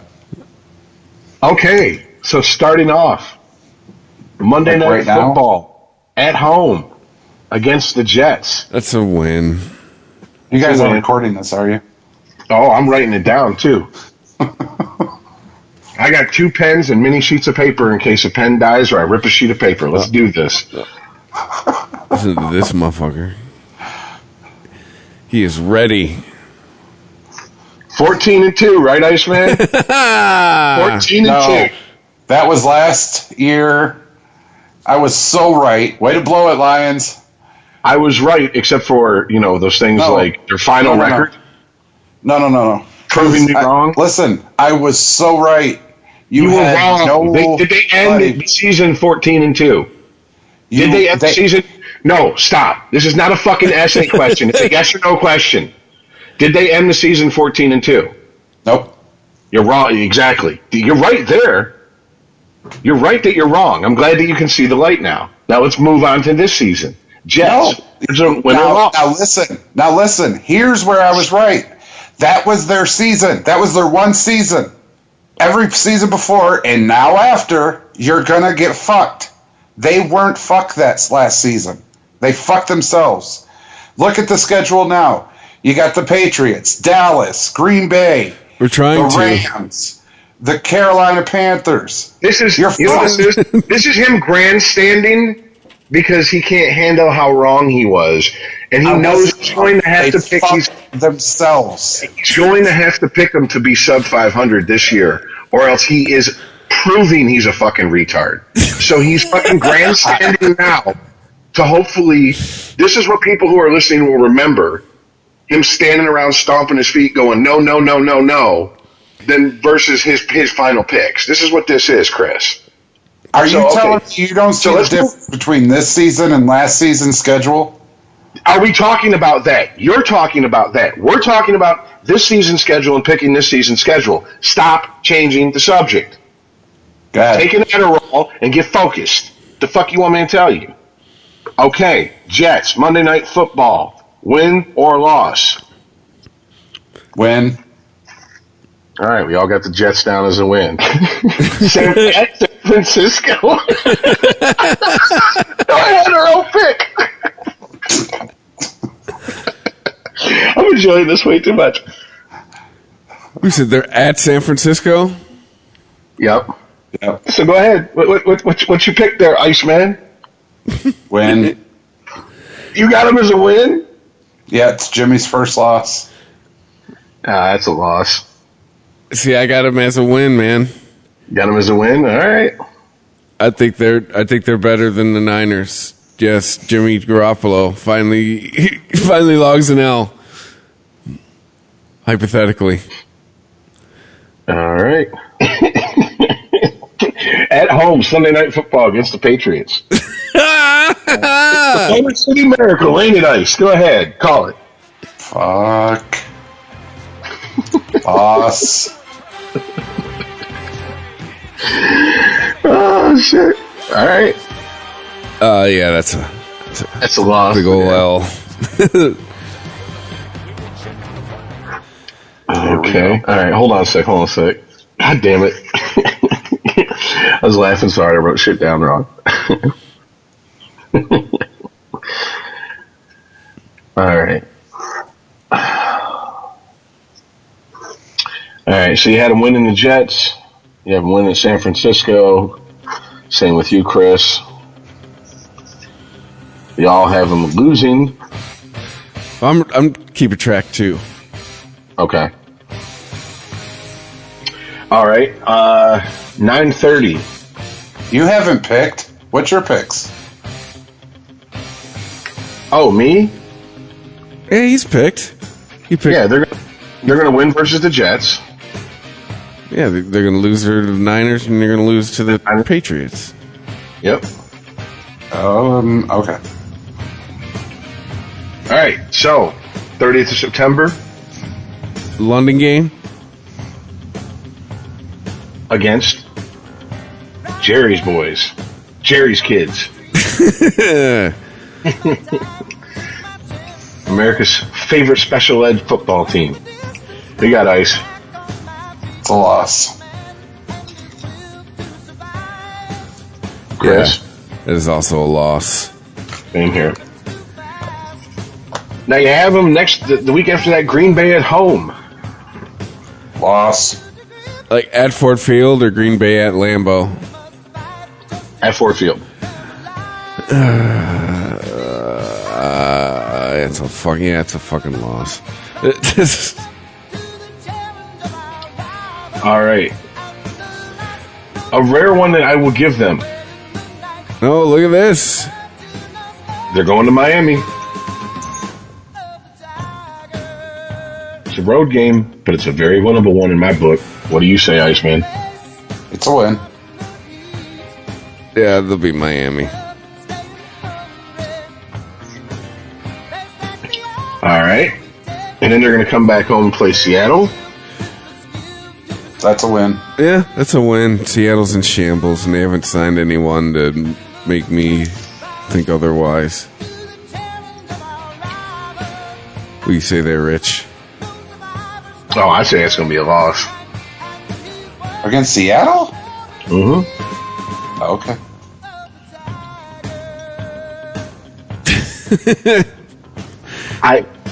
All I know is I'm not picking 2-14 or 14-2, so I don't have to defend my nonsense. I think we're going to pretty much even out here, would be my guess. But okay, next one, they go to Minnesota. Loss. Yep, loss. All right. God damn it.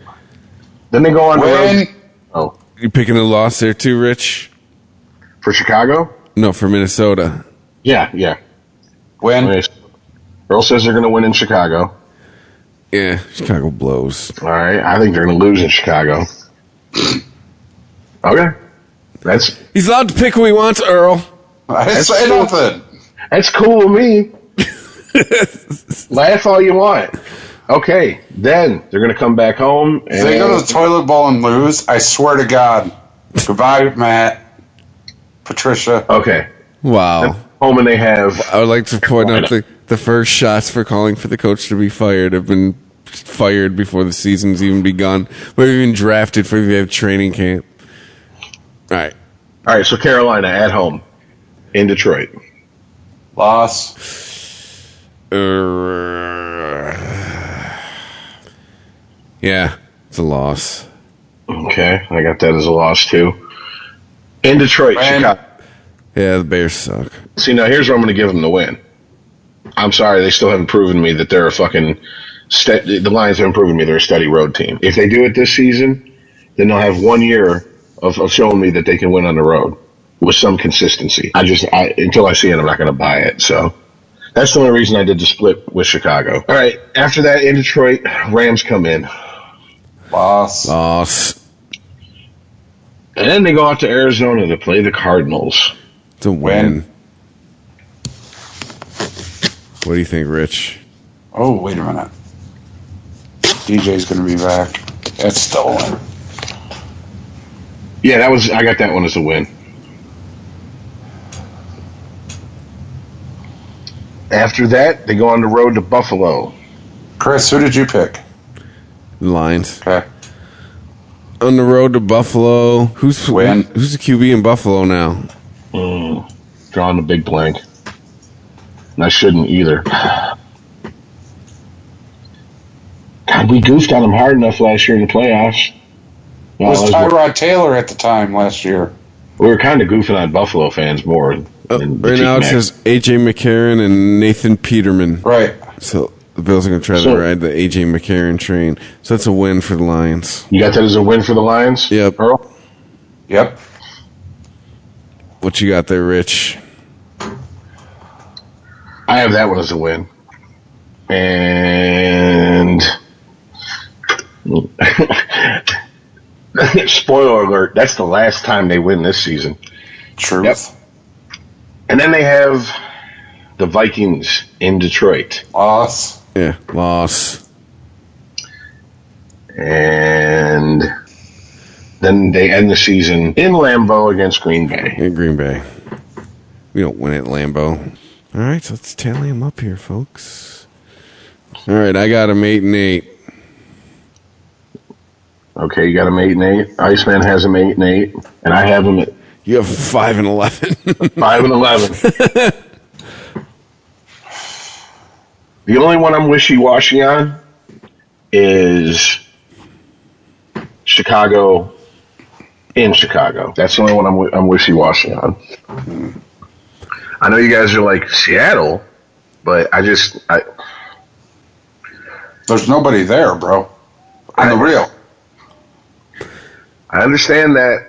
However, I also understand they still have a quarterback who's won a Super Bowl.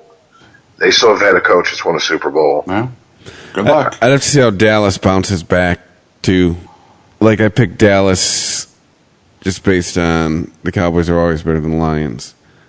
But that's one pick for me that could go, like, see how they play. Like, Zeke and Dak and Zeke hit the sophomore slump last year. Yeah, and Des Bryant's gone. Not like he was helping much. Yeah. But which was great listening to the local sports talk fans call in and say, "Why didn't you pick up Des Bryant?" No! It's I was just yelled at my radio. No, why? Just get it. Let's put a cushion for the seat he's going to take up for on the bench for in his signing bonus. You get a nice little fluffy cushion with his name on it. Maybe even get his own chair. So for when he's injured, just sit in it. No thanks. And again, he's on the downside of his career. All right, we want to stop being same old Lions. We got to stop taking out other people's trash. That I agree with. And with Bob Quinn and Matt Patricia, if they're trying to instill that Patriot type mentality, they're not going to continue taking out other people's trash. Well, I mean, they haven't thus far. They've missed a shit ton of signings that would have made a lot more sense. The one that had me, I know I'm probably in the minority on this podcast, but the one that has me going, I'm not quite sure about, is LeGarrette Blount. He's not that young of a guy. He has been in the league for quite a while for his position. Yeah, but LeGarrette Blount only signed a year. I understand that. Yeah, that's why. That's is that a stopgap measure? Are they looking ahead to the next draft beyond this one? Is that why they did that? They are. They're looking for a power running back that has proven he no matter what, will get yards. And LeGarrette Blount, even, as seasoned as he is, will get yards. If you're 3rd and 2, he will get you the 2. Yeah, he'll fall forward. And maybe get you an extra couple as well. Well, I mean, I got to say this. This is the Widowmaker schedule for the Lions. This is a trial by fire from Matt Patricia. You jumped out of the frying pan into the motherfucking fire. That's all there is to say about that. Because I'm looking at 1, 2, 3, 4, 5. I would say 6 and at least 2 possible fucking teams they play can make the playoffs. Mm-hmm. And of those that make it, I'm talking 1, 2, 3, maybe 4 have a legit chance at making the Super Bowl. That's a hellacious fucking schedule for a good team, a confident team, a team that... And 2 of them are in our division. Yeah. Enjoy those 4 games. But I still have a question that hasn't been answered. Who is our every down running back? We don't have one. Yeah, that's going to be a problem. We have running back by committee. That's the Patriot way. Yeah, well, we need somebody because Amir Abdullah, he's just proven durability is an issue for him. Like he's not going to be the guy. Thank you, Javid Best 2.0. Countdown to when you get injured next season. Theo Riddick, he ain't going to be. Theo Riddick ain't going to be an HOF guy. You know, yeah, he could be a spark plug for us sometimes. You know, but. No. In fact, Theo Riddick LeGarrette Blount just took his job. Theo Riddick was our third down guy. Yeah, but Theo Riddick is a good out of the backfield receiver. He's not Do the a little solution. out route. But yeah, but he's not the solution to the bigger problem. You know, but I have to say, looking at the schedule, there is one good thing for Lions fans that they get two national. Two good things for Lions fans. They get two nationally televised games early in the season. Yeah, I mean, while there's still hope. I'm just saying. I'm being dead serious. They get the Jets. That should be a win. Period. They're at home. It's Monday Night Football. It's the Jets. Get neck deep in their ass. Yes, they go on the road to San Francisco. Yes, I think that's going to be a loss. The only determining factor in that is because I think it's in San Francisco. I think it's almost a coin toss. If they were in Detroit, I'd probably give the edge to the Lions. And then you're going to get ready. Let's get ready to suck it when New England comes into town and fucking face rapes you. Well, Tom Brady hasn't committed to playing yet? Oh, Yes. Okay. All right. Yes, they have. Yeah. He has committed. Yeah, and everyone was worried about him less than they were worried about Gronk. And Gronk's already said, I'm not going anywhere. So, please, mister, I want to play to 45. The fact that they got rid of Garoppolo tells me that he better fucking keep his end of the bargain. If he doesn't, he leaves. Belichick firebombs his house. Seriously. You bitch, motherfucker.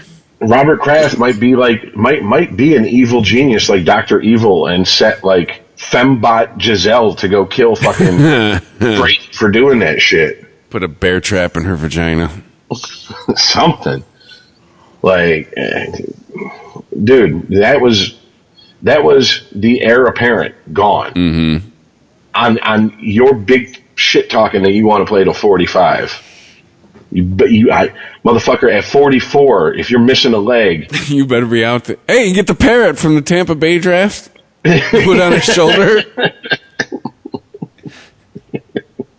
there you go. Give I him a can't wood believe leg. that shit. There you go. Oh God.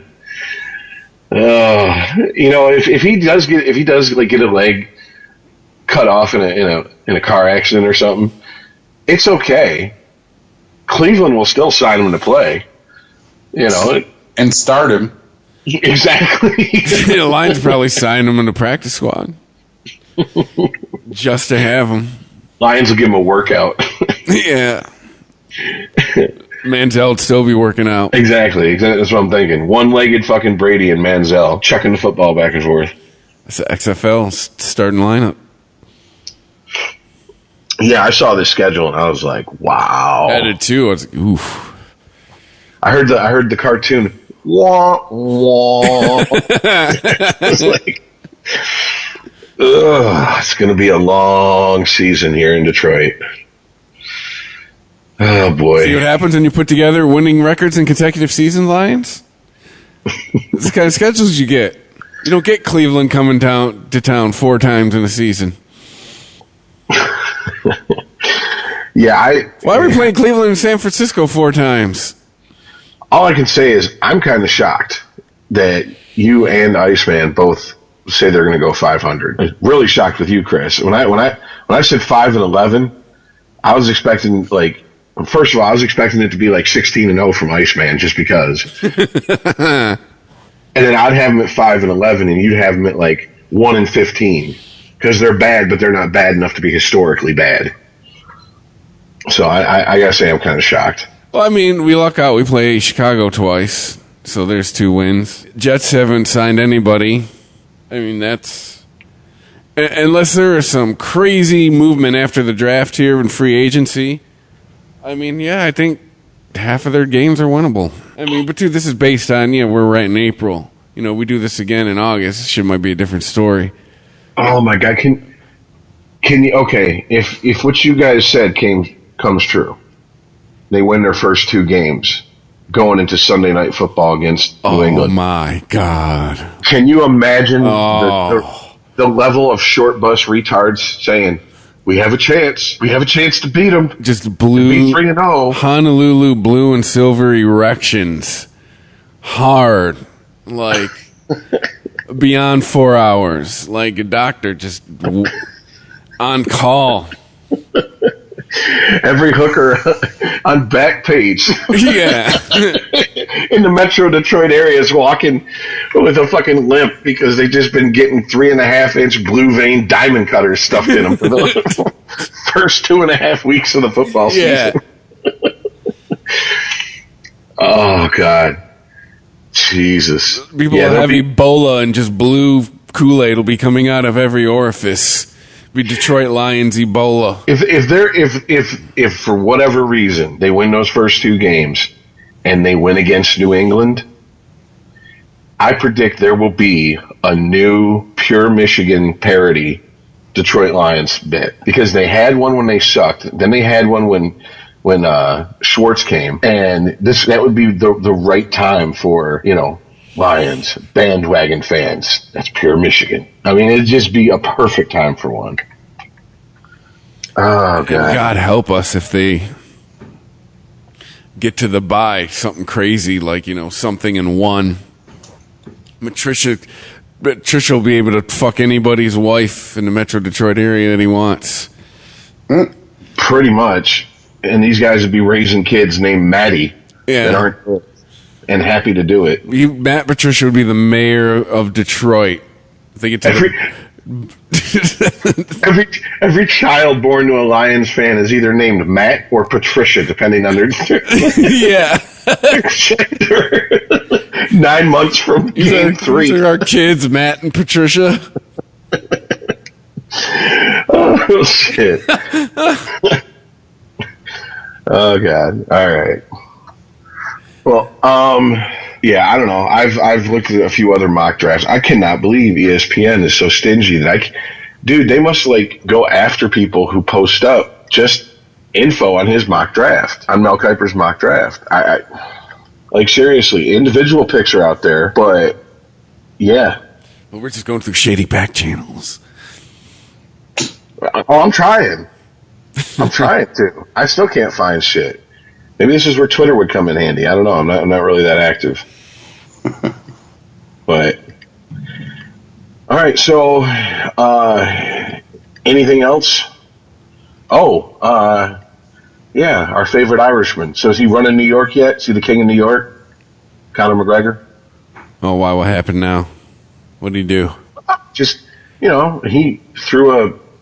First of all, let's review the situation. His boy got called out by another fighter in his entourage. So Conor McGregor flew to New York to confront the guy. And threw a garbage can at his tour bus. I was saying this in the chat with Iceman. Can him and Vince McMahon just get it over with? I mean, when you combine that with his conduct at the all the pressers last year with Mayweather, I mean, isn't it really the kind of career this guy's angling for? Yeah, I mean, seems to be. But then again, maybe this is just, my 1/8 hood coming out. I don't know. I got to kind of respect it, man. This motherfucker threw a garbage can at a bus. Yeah, but still, you and a bunch of other motherfuckers going to back my boy up and try to punk him out on camera? Let me fly out there and you talk that shit to me now. I got to kind of respect that. That motherfucker kind of carries it like he fucking talks it. I mean, I don't know. Maybe loyalty goes too far with me. I don't know. Watch too many gangster movies or some shit. But I mean, that's some serious fuck you, pay me type gangster shit. That's just what I'm saying. I mean, and then he gets arrested, and he's posed pictures with the cops. I'm saying that's Taylor. Vince McMahon is just frothing at the mouth. Come on, man. I'll pay you more money than Dana White ever would. He ain't big enough to be in the fucking WWE. That's the problem. Who was the Earl? You remember these motherfuckers? He'd have to be the Intercontinental Champion. Something. Who was the motherfucker who used to do the moonsault? The little tiny guy, like in the 90s. With the mask. Rey Mysterio. Yeah. How many guys now? Honestly, how many guys like that are in the WWE? Not many. Yeah, I don't know. How many are in now? A shit ton. Really? Those little fucking. Yeah. The cruiserweights are, plentiful. Do they fight the heavyweight guys? Not like no. Like Rey Mysterio actually became WWE heavyweight champion of the world. He took down people like the Big Show and all types of shit. Because it's real. Huh. But it's life, dude. What are you talking? You know, I did see someone make a point online. I have to. They went about it in a rather obtuse way, but it is a valid point. They had a picture of Mad Men. They had a picture of The Sopranos. And they had a picture of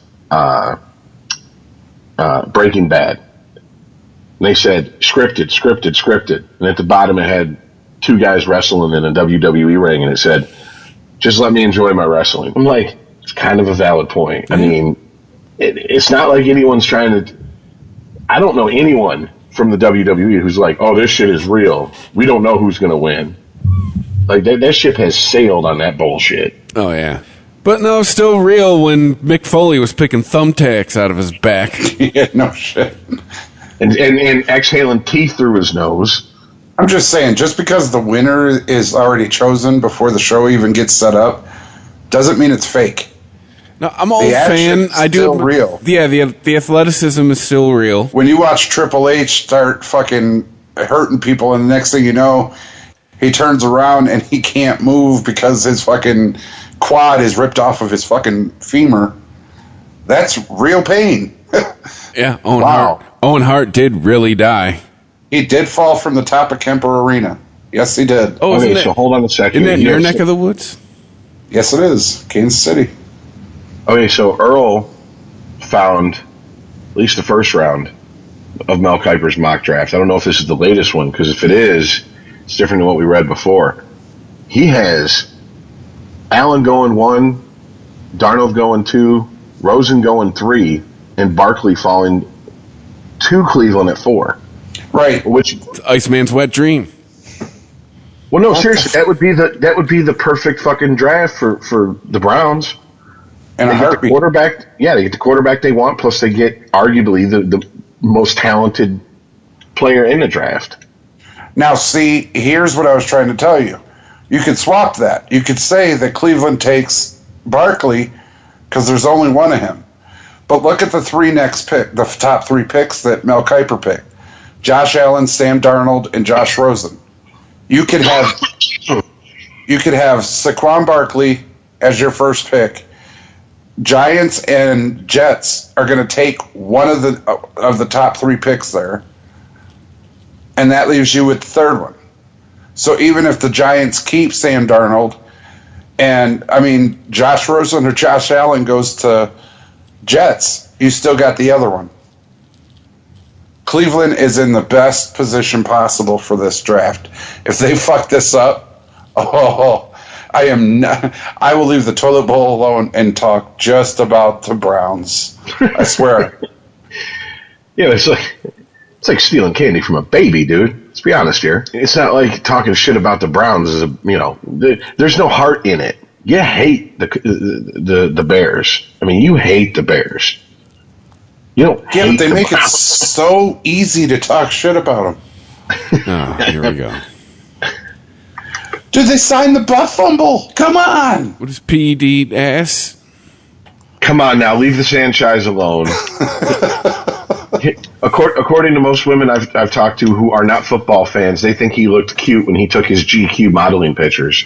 That's all that matters. The one thing that really surprised me is that he puts Baker Mayfield going to Denver at 5. Mel Kiper does. I can see that. Well, you can see that? Denver needs someone to throw the ball. They got Case Keenum, dog. Denver needs someone to throw the ball. Denver needs Bradley Chubb. They need a running back. They have Bradley Case Chubb's a Keenum. defensive end. He's not a running back. He's a defensive end. Or did you just misspeak? No, seriously? What? Who's that other fucking running back? No. That can't be right. Yes. Mel Kiper's wrong. Mel Kiper is all wrong all the time. No, yeah, it said he was a defensive end on my end, too. But I don't want to correct you, which is rare. Yes, believe me. If Chris could correct you, he'd jump at the chance. At any time. No, he's a defensive end, dude. Holy shit, he is. Is this the Mandela effect? Did you slip into an alternate reality between shows or something? We say at the beginning, everybody, half-ass sports fans, all right? Right? It's like our disclaimer every week to be wrong. It allows us to be wrong. Whoops. No, listen, we said at the beginning, we could be wrong. Well, I mean, if going on, anyways, you got he has the Lions taking defensive tackle Taven Bryan, number 20 overall. So, I mean, is that going to be an underwhelming pick? No, it is Chubb, but it's not Bradley, it's Nick Chubb. Okay. He doesn't even have projected going in the first round. Right. In fact, he's got Barkley as the only running back going in the first round. Yep. Which, with recent history, would pretty much make sense if it played out that way. The value of that position is dropped through the fucking floor in the last decade. Jesus Christ, to the point where fullback is being phased out of the game. There's only 2 running backs, and they were already getting rid of it. They were like, well, let's just cut it in half. But no, seriously, when it comes to the Lions, if they pick like a defensive tackle, a non-sexy pick, with their first-round pick, I mean, are Lions fans going to go, well, gotta do what you gotta do, or is it going to be, Jesus fucking Christ, man, he didn't do anything in the fucking free agency, and you're not doing anything in the draft? But he has. They've made very Bob Quinn and very Matt Patricia moves in this podcast. Oh, I like most of the moves they've made. I don't hate them. Well, I just remember one of my co-hosts, not named Chris, steady pissing his fucking adult Depends because what the fuck are the Lions doing? Everybody's going to be gone. Because we had to sign every free agent, all of them, with our magical payroll with no ceiling. So, Mr. Homer, Mr. Chug down that Kool-Aid, Bukkake the Kool-Aid. Honolulu Blue Cocky. Exactly. If they do take a defensive tackle or an offensive lineman or an unsexy position with their first overall pick, are you going to be fine with that if you believe he's a solid player? Yes. We do need a defensive tackle because we have a huge hole in the middle of our line, and we need a better offensive line. And, I mean, as far as the sexy positions, we're good. We got receivers. We got a quarterback. We got corners. We got a couple linebackers. 15-1. He's talking himself into it. He's talking himself into it. I'm telling you. I'm not, guys. I mean, all skits and bits aside, I was looking at the last schedule while we were going over this year's schedule. There is nobody. There was like 2 or possibly 3 teams that it was like, you're probably going to lose that game. This year's schedule is like, can you win 1 game? But what I am talked into, and this is Chris's fault, is it's a new era of football that I haven't experienced. This is the Patriot way. Okay, show me something. Stop talking about it. I'll shut up and I'll sit and watch. I know who you were. I know who you're playing and who they are. Show me you've changed. Because I told you guys at the beginning of last season, if they fuck this up, I'm done. I can't. I'm going to call it square. I could call it like it is. I can't have my homer pick anymore. Because that schedule, no bullshit, was tailor-made for them to win. There was no huge, oh fuck, we're got to really put our foot to the floor to get through this one. Well, I'm glad you somehow made it about last year again. But considering this year, the current roster, I will agree with you. Yeah, I'm not a Lions fan. I wouldn't be real upset if they went defensive or offensive line, as long as it was as close to a slam dunk at that position as you can get. Because who's their standout on offensive line? TJ Lang? Who's their standout on defensive line? Ansah. I mean, I'm sorry. Neither of those names are like terrifying in the NFL. Nope. Zeke is. He has to be accounted for every game. That fucker is quick. And if you have somebody in the middle, if you draft or trade or sign somebody in the middle that has to be paid attention to, that leaves the door open on the outside. Now, we're not even close to the Sue era where it was all four and you're like, well, who do I double team? Because as soon as I do, I'm screwed because here comes the other one. We're nowhere near that. But, I mean, there's options. Indianapolis did it with two. They did it with Dwight Freeney and Mathis at the ends. It's like, which side do I double team? Because the other one's coming if I do. So if we could get somebody in the middle, it'll be pretty hard to run against Detroit. Well, we will see. I mean, we'll know tomorrow, but I'm trying to prepare myself for when I go into work, the wailing and gnashing of teeth on local sports radio about their first round pick. So, I mean, at this point, aren't there always going to be assholes who complain no matter what? Yeah, but I mean, oh God, Lions fans. Oh Jesus. For all the crying and complaining in the 2000s about why are we picking another fucking wide receiver, their number one overall pick, the one exception being Megatron, period. All right, that was like, you have to pick him. That's a once-in-a-generation player. I could see him, if they picked a wide receiver, half this town fucking getting ready to go out and get Super Bowl champion tattoos. I can honestly, like, as long as they ain't a tight end. Like, seriously, if they pick, there's just too many Lions fans I know that'd be like, oh, that's it. That's the final piece we need. We got all these weapons. Yeah, and Stafford's getting fucking gangbanged in the backfield one of every 8 fucking snaps. What good does that do you? You're literally giving up a down. This ain't Canadian football. Just sounds messy.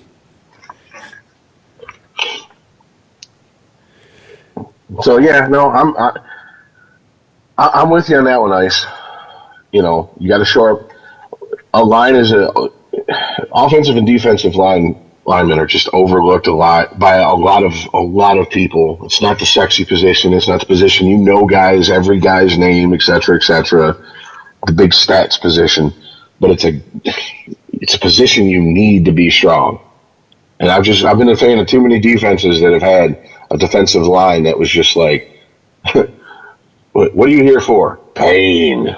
You're like, oh, okay, all right. These motherfuckers are like cavemen retarded with that retard strength. Okay, go ahead, do your thing. Red meat. Mm-hmm. We hungry. Like, seriously, if Patricia wants to fucking put these guys through the fucking through a training camp, just take every defensive lineman and throw them in a cage, and like twice a day take a sharp stick and throw raw meat at them and just stay there and then let them out when it's game time. And then tie a piece of meat to the other team's quarterback. Game over. Deprive them of food and water. Show them pictures of other guys fucking their girlfriends. Just tell them, hey, opposing team's quarterback's got a Slim Jim in his back pocket. I'm going to snap into a Slim Jim. And he like, fucked your mom.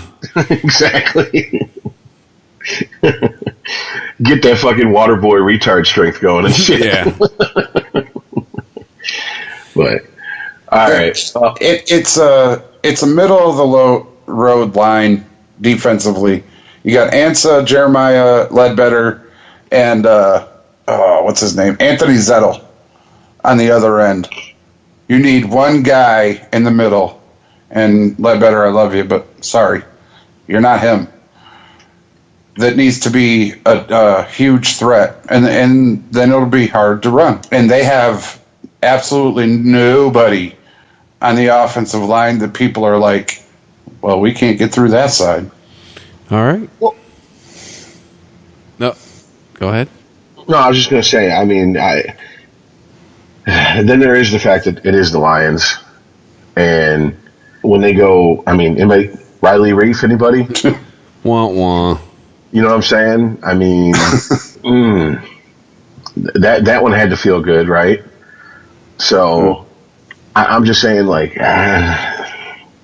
hopefully it's a better front office. Hopefully they make some more wise decisions. But I don't know. That's why I said you say I keep talking about last season. I'm not. I'm saying with the change in the guard with Matt Patricia and the Quinn and all of them, I want to see it. Stop telling me that you're bringing a different mentality to this team. I've started to see it with the signing or lack thereof, as Chris would call it. Everybody else is trash. There's a couple that I thought should have been taken and almost were, but he went to San Fran. So all right, you're bringing a whole new world. Let me see. Let me ask this question: as the Super Lions fan on the show, are you ready for them to suck for two or three more seasons before they start having success that they've never had in your lifetime? Absolutely. If it gets them to the promised land, go ahead. You've already shown me you can't do it by yourself. That's what I was trying to say this whole show. You had it hand-delivered to you last season, and you found a way to fuck it up. You could blame or explain it away in injury, and I don't know how else you could say it, but there was nothing stopping you last season. Not a fucking thing. And you somehow found a way. Well, the other teams. So that whole thing is gone. Matt Patricia, you're going to rebuild. If it causes you to have a 2 to 3 year, sucky record and all that, good. Show me the end. All right. I'm just wondering, because in a lot of ways, Lions fans are patient, but in a lot of other ways, if they go 8-8 this season, and next season they don't improve upon that record, like I said, I can already hear the crying and the filling of adult diapers in Metro Detroit area. That's all I'm saying. You're right. We're patient. You guys we're not. I'm just saying, you guys get way too hype over an 8-8 season. We need to see some sort of progress. And Chris has pointed it out this whole offseason, the progress they're making. They're not taking the old guard. Everybody else is trash. The big names that are free agents. Okay, so that's progress right there. That's one thing I could point at and go, you're right, Chris. Okay. Thank you for showing me the light. I see the way of change is coming. Let's follow. But we'll follow to a fault. And once we reach that, if you can't improve, you got to go. All right. Okay, so anything else? I'm about tapped out. How about you guys? Yeah. There was one other thing. There was a Dateline news story done on Michigan State. Bella Caroli, Marta Caroli, in that whole Olympics thing. Now, I can't ask you guys to chip in, and I really can't show it to you because you'd have to watch the whole thing, and it was over an hour long. But here's the thing. Out of everything I watched on there, these girls, and I am in no way going to undercut what they went through, but they want to place the blame on everybody. I can't do that. And I want your guys' opinion on this. Now, by everybody, I'm telling you, they're placing the blame on law enforcement, Olympic Committee, Bella Caroli, Marta Caroli, other coaches on the Olympic team. I mean, everybody. I mean, so far you've named a list of people who knew. Bella and Marta didn't know. There's a lawsuit going on right now, a few of them, against the Carolis. I think time might I think history might prove otherwise. Here's my thought. Here's my thought on that. This is just pure running on gut feeling. This happened over the span of many years to hundreds of victims. I find it hard to believe that anyone surrounding that program, that gymnastics program, didn't hear rumors about it. I know how workplaces are. It might not have been talked about out in the open, but behind people's backs, behind closed doors, one-on-one, 2-3 people, whatever, in a room. Hey, have you ever heard of Nassar doing this? Yeah, I've heard something about it. It happens. Now the question is that enough to win a lawsuit? I don't know. I'm not a lawyer. Here's the thing, and again, I'm putting you guys at a disadvantage. You had to watch it. The gymnasts were saying that they thought this is what it took to get to the Olympics. They didn't really, quote, talk about what Nassar did to him at the time. When they did, it was just between each other when they were sitting, getting ready. Hey, did he? Okay, so it happened to you too. Oh, okay, then this is what's supposed to be. And at that young of age, they didn't really realize what it was he was doing. Well, I'm not necessarily talking about the gymnast. I'm talking about the adults surrounding the gymnast. Eventually, something's going to leak out.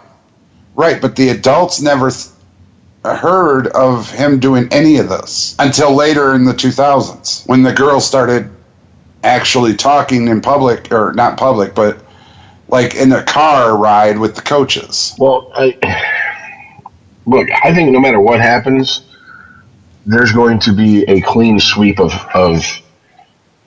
a lot of people from the athletic department at MSU. You already have Amanda Thomas show, one of the people that was molested by Nassar, and she's running for, or she's talking about she wants to run for Michigan State trustee. So, I mean, if that's the case, if the victims are stepping up and saying, we want to be part of the program, what do you think is going to happen if they do get in there? Do you think all of a sudden they're gonna play nice? They're gonna turn a blind eye to shit? No, they're gonna go after anybody and everybody that I would hope that they would investigate anyone that they've heard might have known something and didn't speak up, and let the investigation dictate what their course of action may be. But could you really blame them if they went in there basically sharpening their knives and their forks going, we're just gonna rip this fucking place apart? Yes and no. I want to rip apart.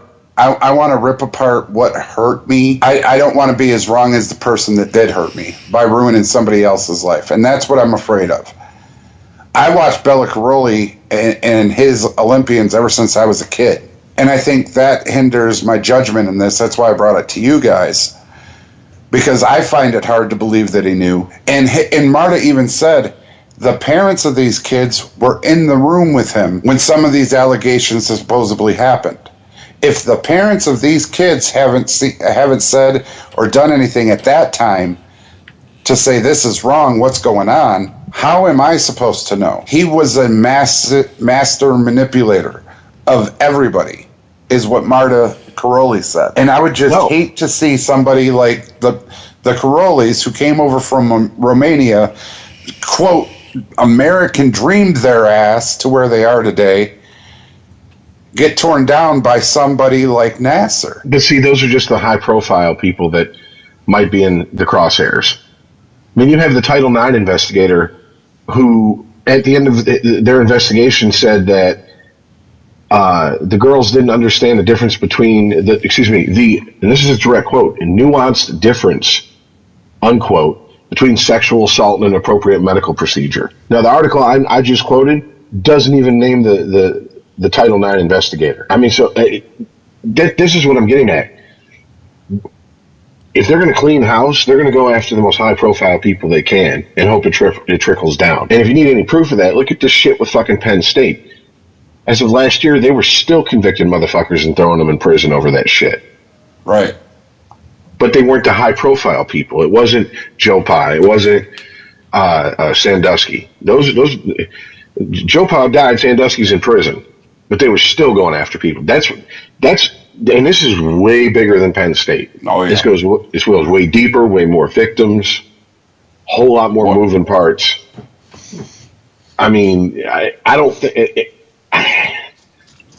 I want to say, like, I think it was like between 30 and 50 victims at least had gone on record of saying that Sandusky did something to him. We're talking over 175 victims in Nassar's case.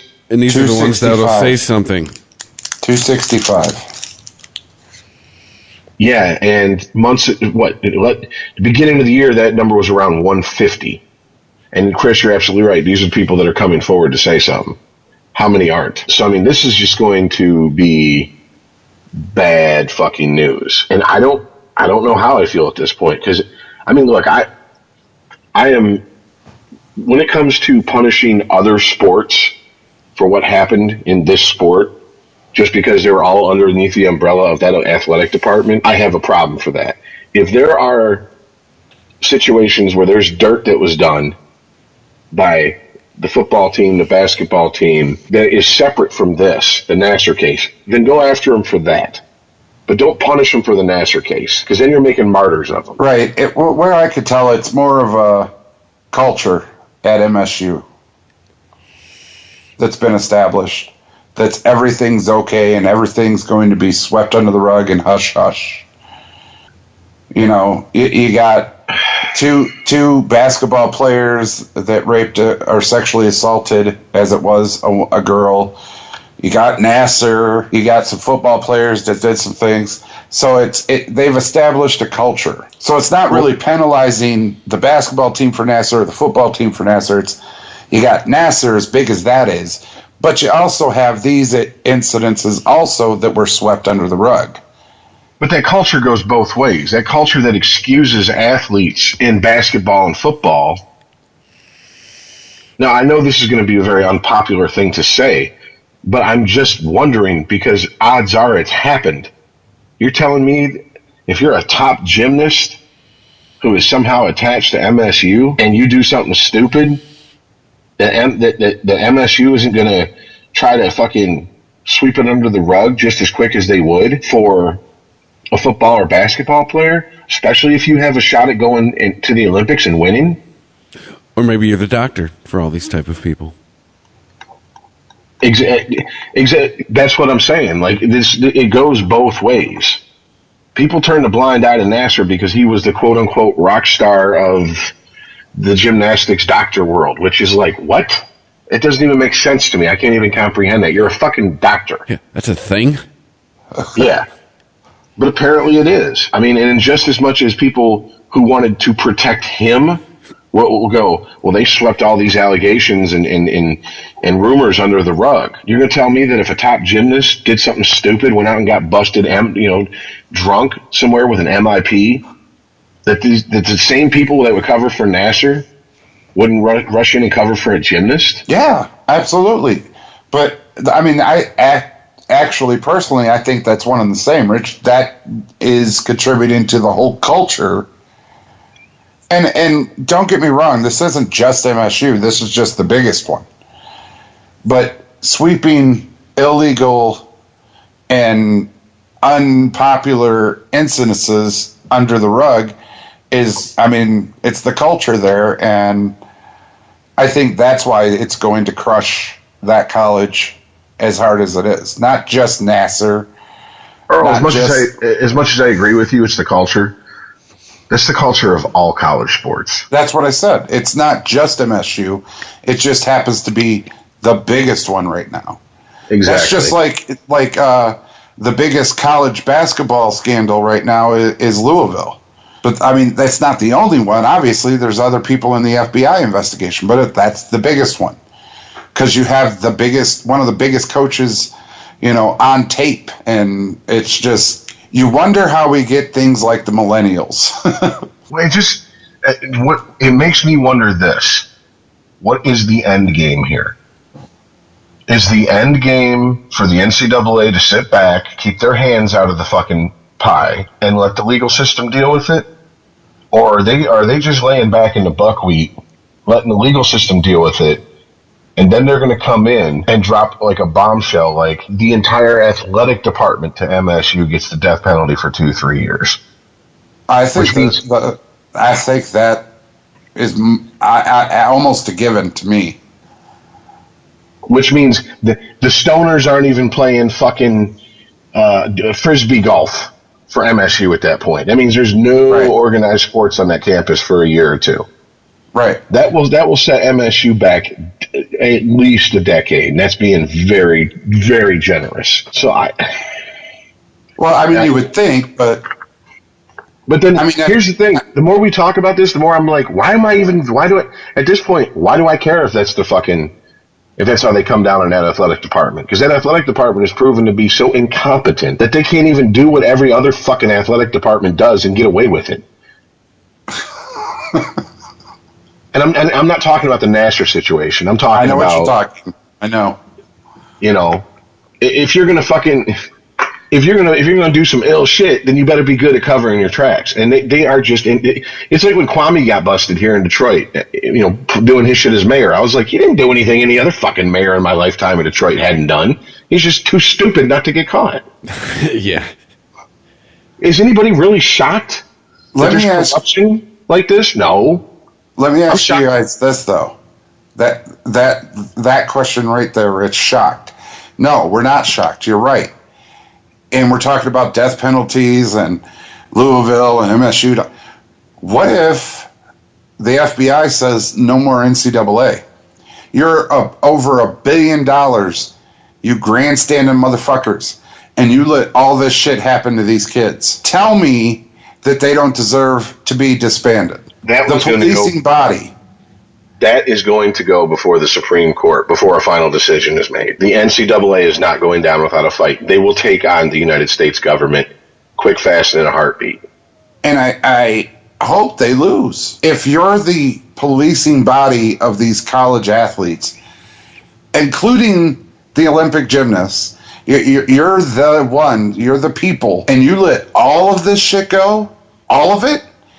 It's not just Nasser. It's not just MSU basketball players and Louisville players and USC players. You let all of this shit go and sat back and raked all of this money? I've heard this story before. What was that company? Enron? Come on, man. No, I'm with you, man. And I've said this on this show before. This is nothing new. Well-worn carpet. I'm treading here, but maybe I got to say it again. It's been a while. Fuck the NCAA. Fuck the International Olympic Committee. Fuck FIFA. These are fucking corrupt to the bone organizations that need to be blown up by whatever agencies can blow them up. And we need to come up with a better system because this isn't working anymore.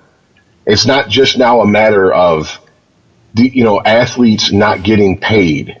And the argument has shifted far, far away from that. Now it is athletes are getting away with crimes. People attached, no matter how barely to the program, are getting, got away with horrendous crimes for fucking decades, all on their watch. I mean, it's cliche saying, but you're getting away with murder.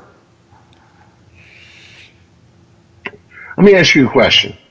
If for whatever reason the women's gymnastic team out of MSU had a head coach type situation, not a trainer, like a head coach, and had that same head coach for all the time that Nasser was there, everybody would be calling for that coach to be fired because, hey, this happened on your watch. Just like what happened with Joe Pa. Yeah. You got to go. It happened on your watch, period. Right. The NCAA is the eye in the sky at the casino compared to the pit boss. They're supposed to see everything. Right. And they're not. Bye-bye. You had your chance. Later for you. I'm right there with you. It's just I don't see it happening. And a damn sure it's not even an attempt is not going to be made that's going to go unchallenged. Yeah, it just doesn't seem plausible. It never seemed plausible that Joe Pa was going to get fired for fucking Sandusky. He didn't touch those kids, but it happened. You're talking about bringing a $1 billion institution crumbling to the ground. They did it. Good luck. All the evidence is there, Chris. It's not like you need to go drum up some shit.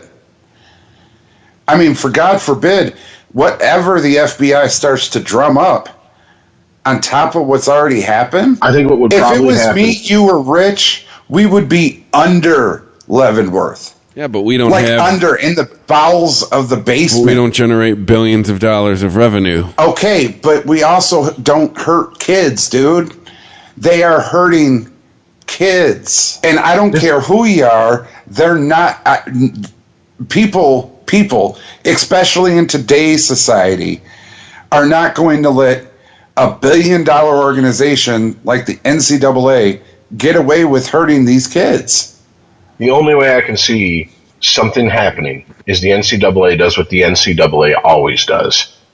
The minute any federal agency starts casting an eye in their direction with the look of, that's your ass, that they go into preemptive strike mode. And I mean, it might even take a rebranding, just like Enron went from Enron to WorldCom. Change the name. Call it something new.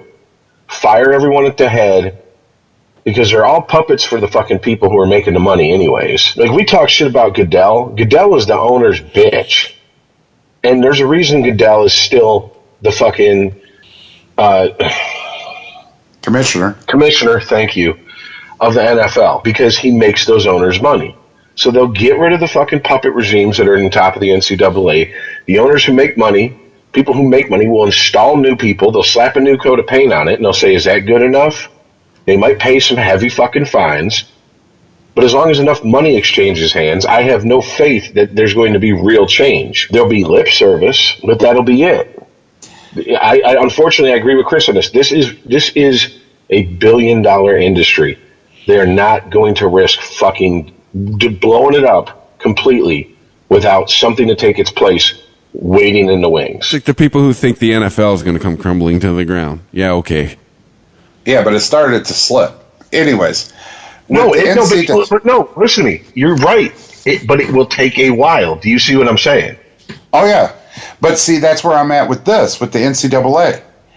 All right? Because, I mean, back with, Reggie Bush and handing his Heisman and Notre Dame, and they got their fucking wins vacated. All these people that get their wins vacated, the death penalty to Michigan colleges, shit just keeps piling up. This is like a volcano that has exploded on the NCAA this year.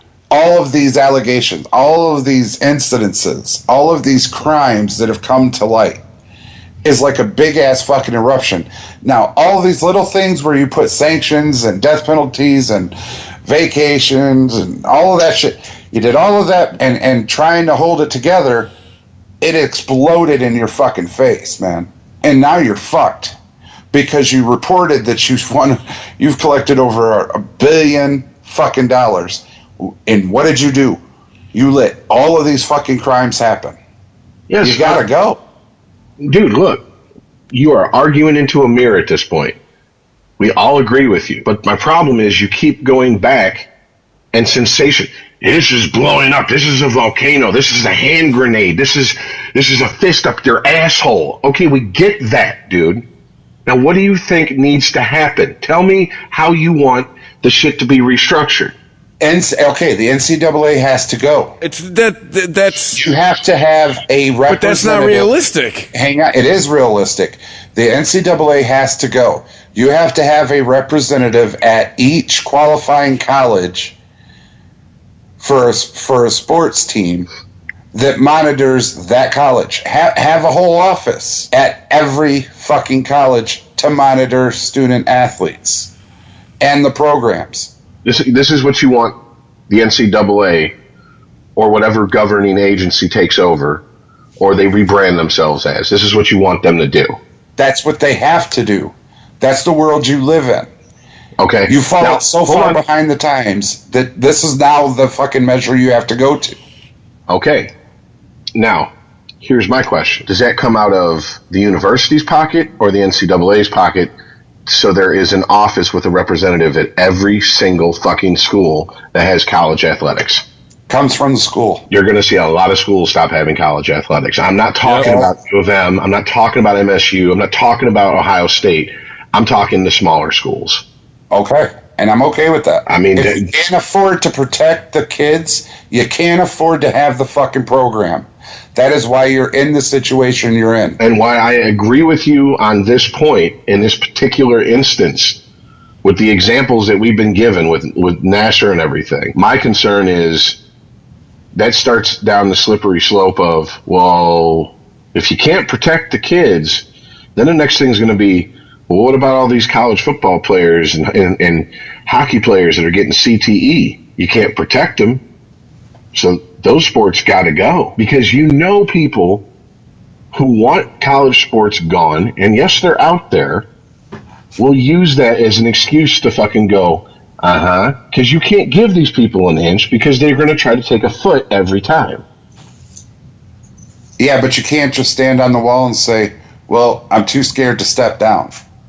No, I agree with you. That's why this entire situation fucking sucks. Because ultimately what always happens with the NCAA, with this fucking godforsaken, shitty fucking organization, what always happens is the people who pay for the sins that were committed aren't the people who committed the sins. It's going to be Eastern Michigan University losing college athletics. It's going to be, Central Michigan or some fucking, whatever the fuck. It's going to be players who had nothing to do with this are going to feel the fallout. And we see it all the time in college sports.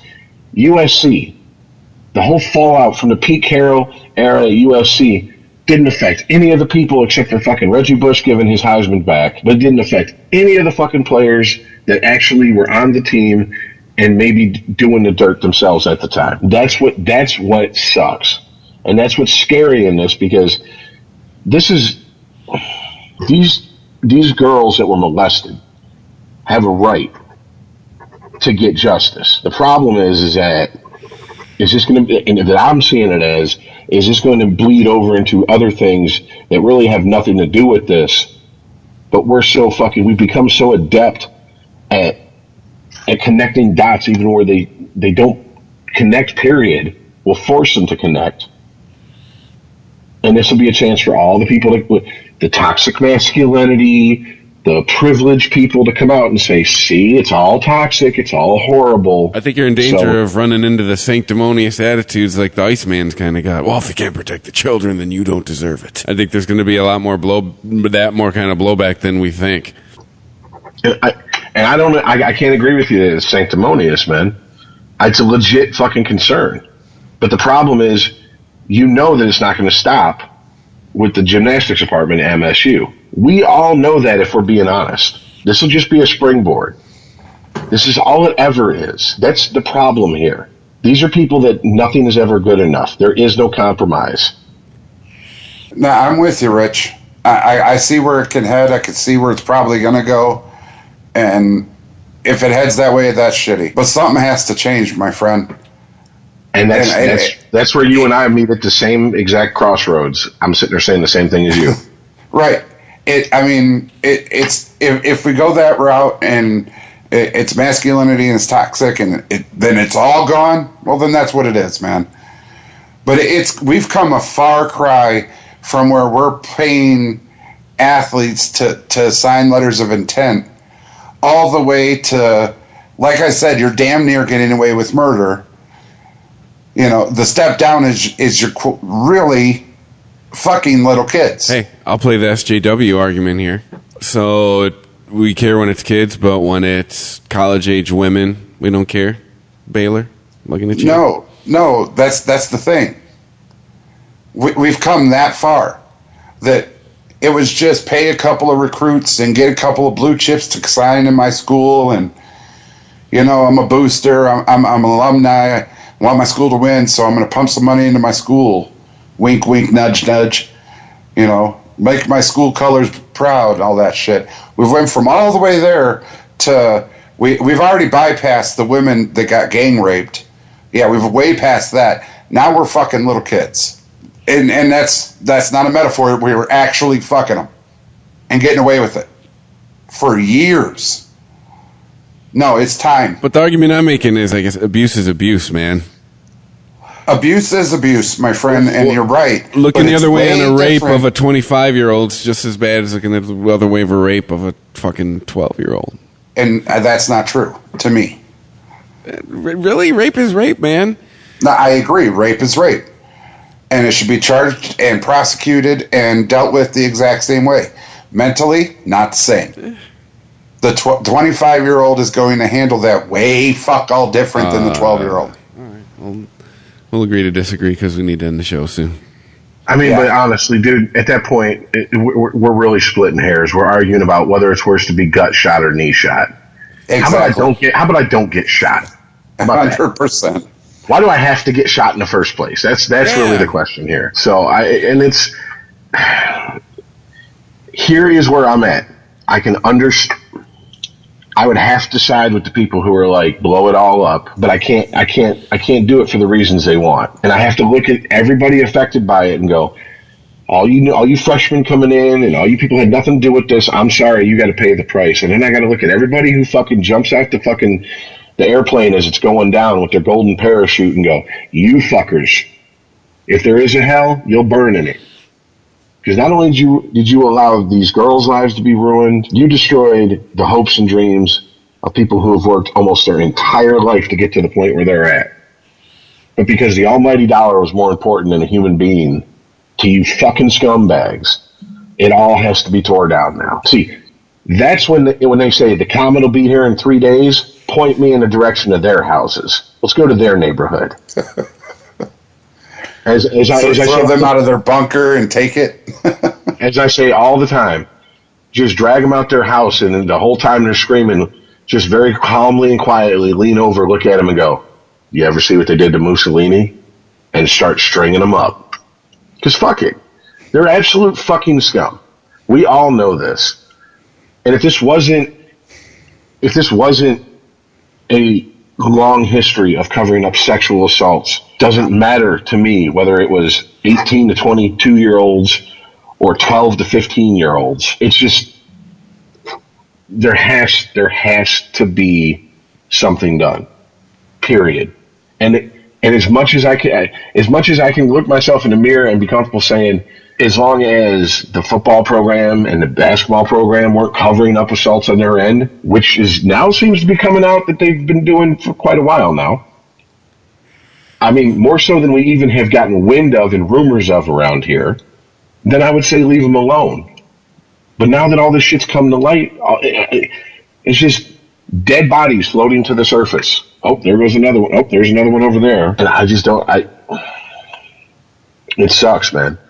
Because it's opportunistic people that are going to use this as an excuse to tear down something just because they don't like it. And what pisses me off is those people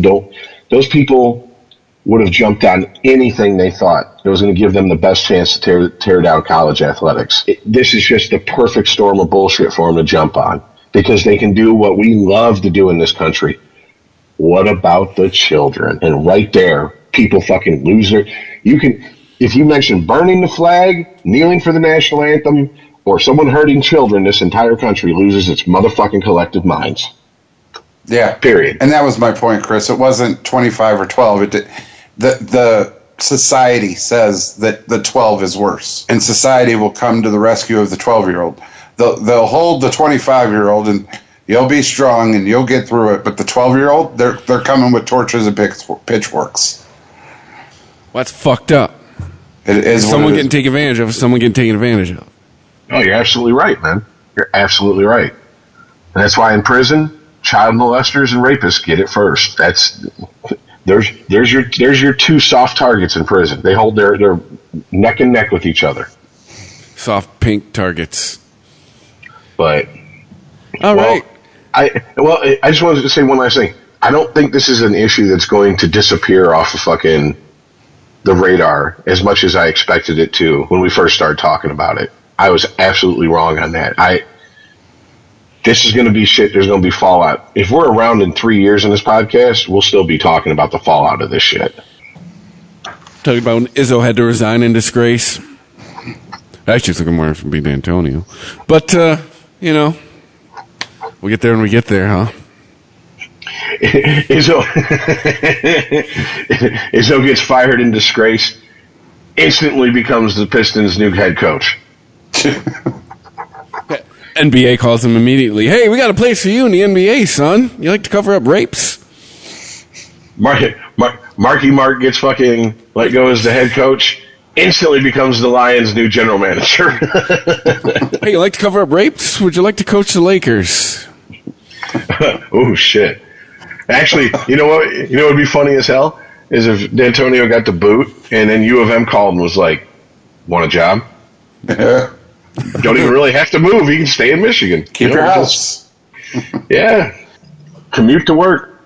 Not that big of a deal. In fact, we're U of M. We'll send a helicopter to pick you up. We will put a helipad in your backyard, sir. All of a sudden, Harbaugh walks into his office one day, and there sits the athletic director for U of M and Mark D'Antonio, and they go, "We got to talk, Jim." It's like and closing the door in that meeting with the wink of an eye, the president of the NCAA. Yeah, oh yeah. That's for Harbaugh. That's going to be like walking out to the front set of Jerry Springer, seeing your girlfriend, a chair for you, and another empty chair. Oh, this will end well. Yeah. I'm fucked. There's some black guy backstage you don't know. I wondered when water beat it off my kid's hair and he had a year-round tan. Hope you brought your brass knucks. See, there you go. We couldn't end on prison rape. We end on a Jerry Springer fight. There you go. With Jim Harbaugh. Hey, well, we'll just wrap it up. Social media is at Sporgy Podcast. You can email the show, sportypodcast@ChristopherMedia.net. If you're new, welcome. If you're not new, thanks for sticking with us. And either of you, tell a friend, because that's how this thing grows.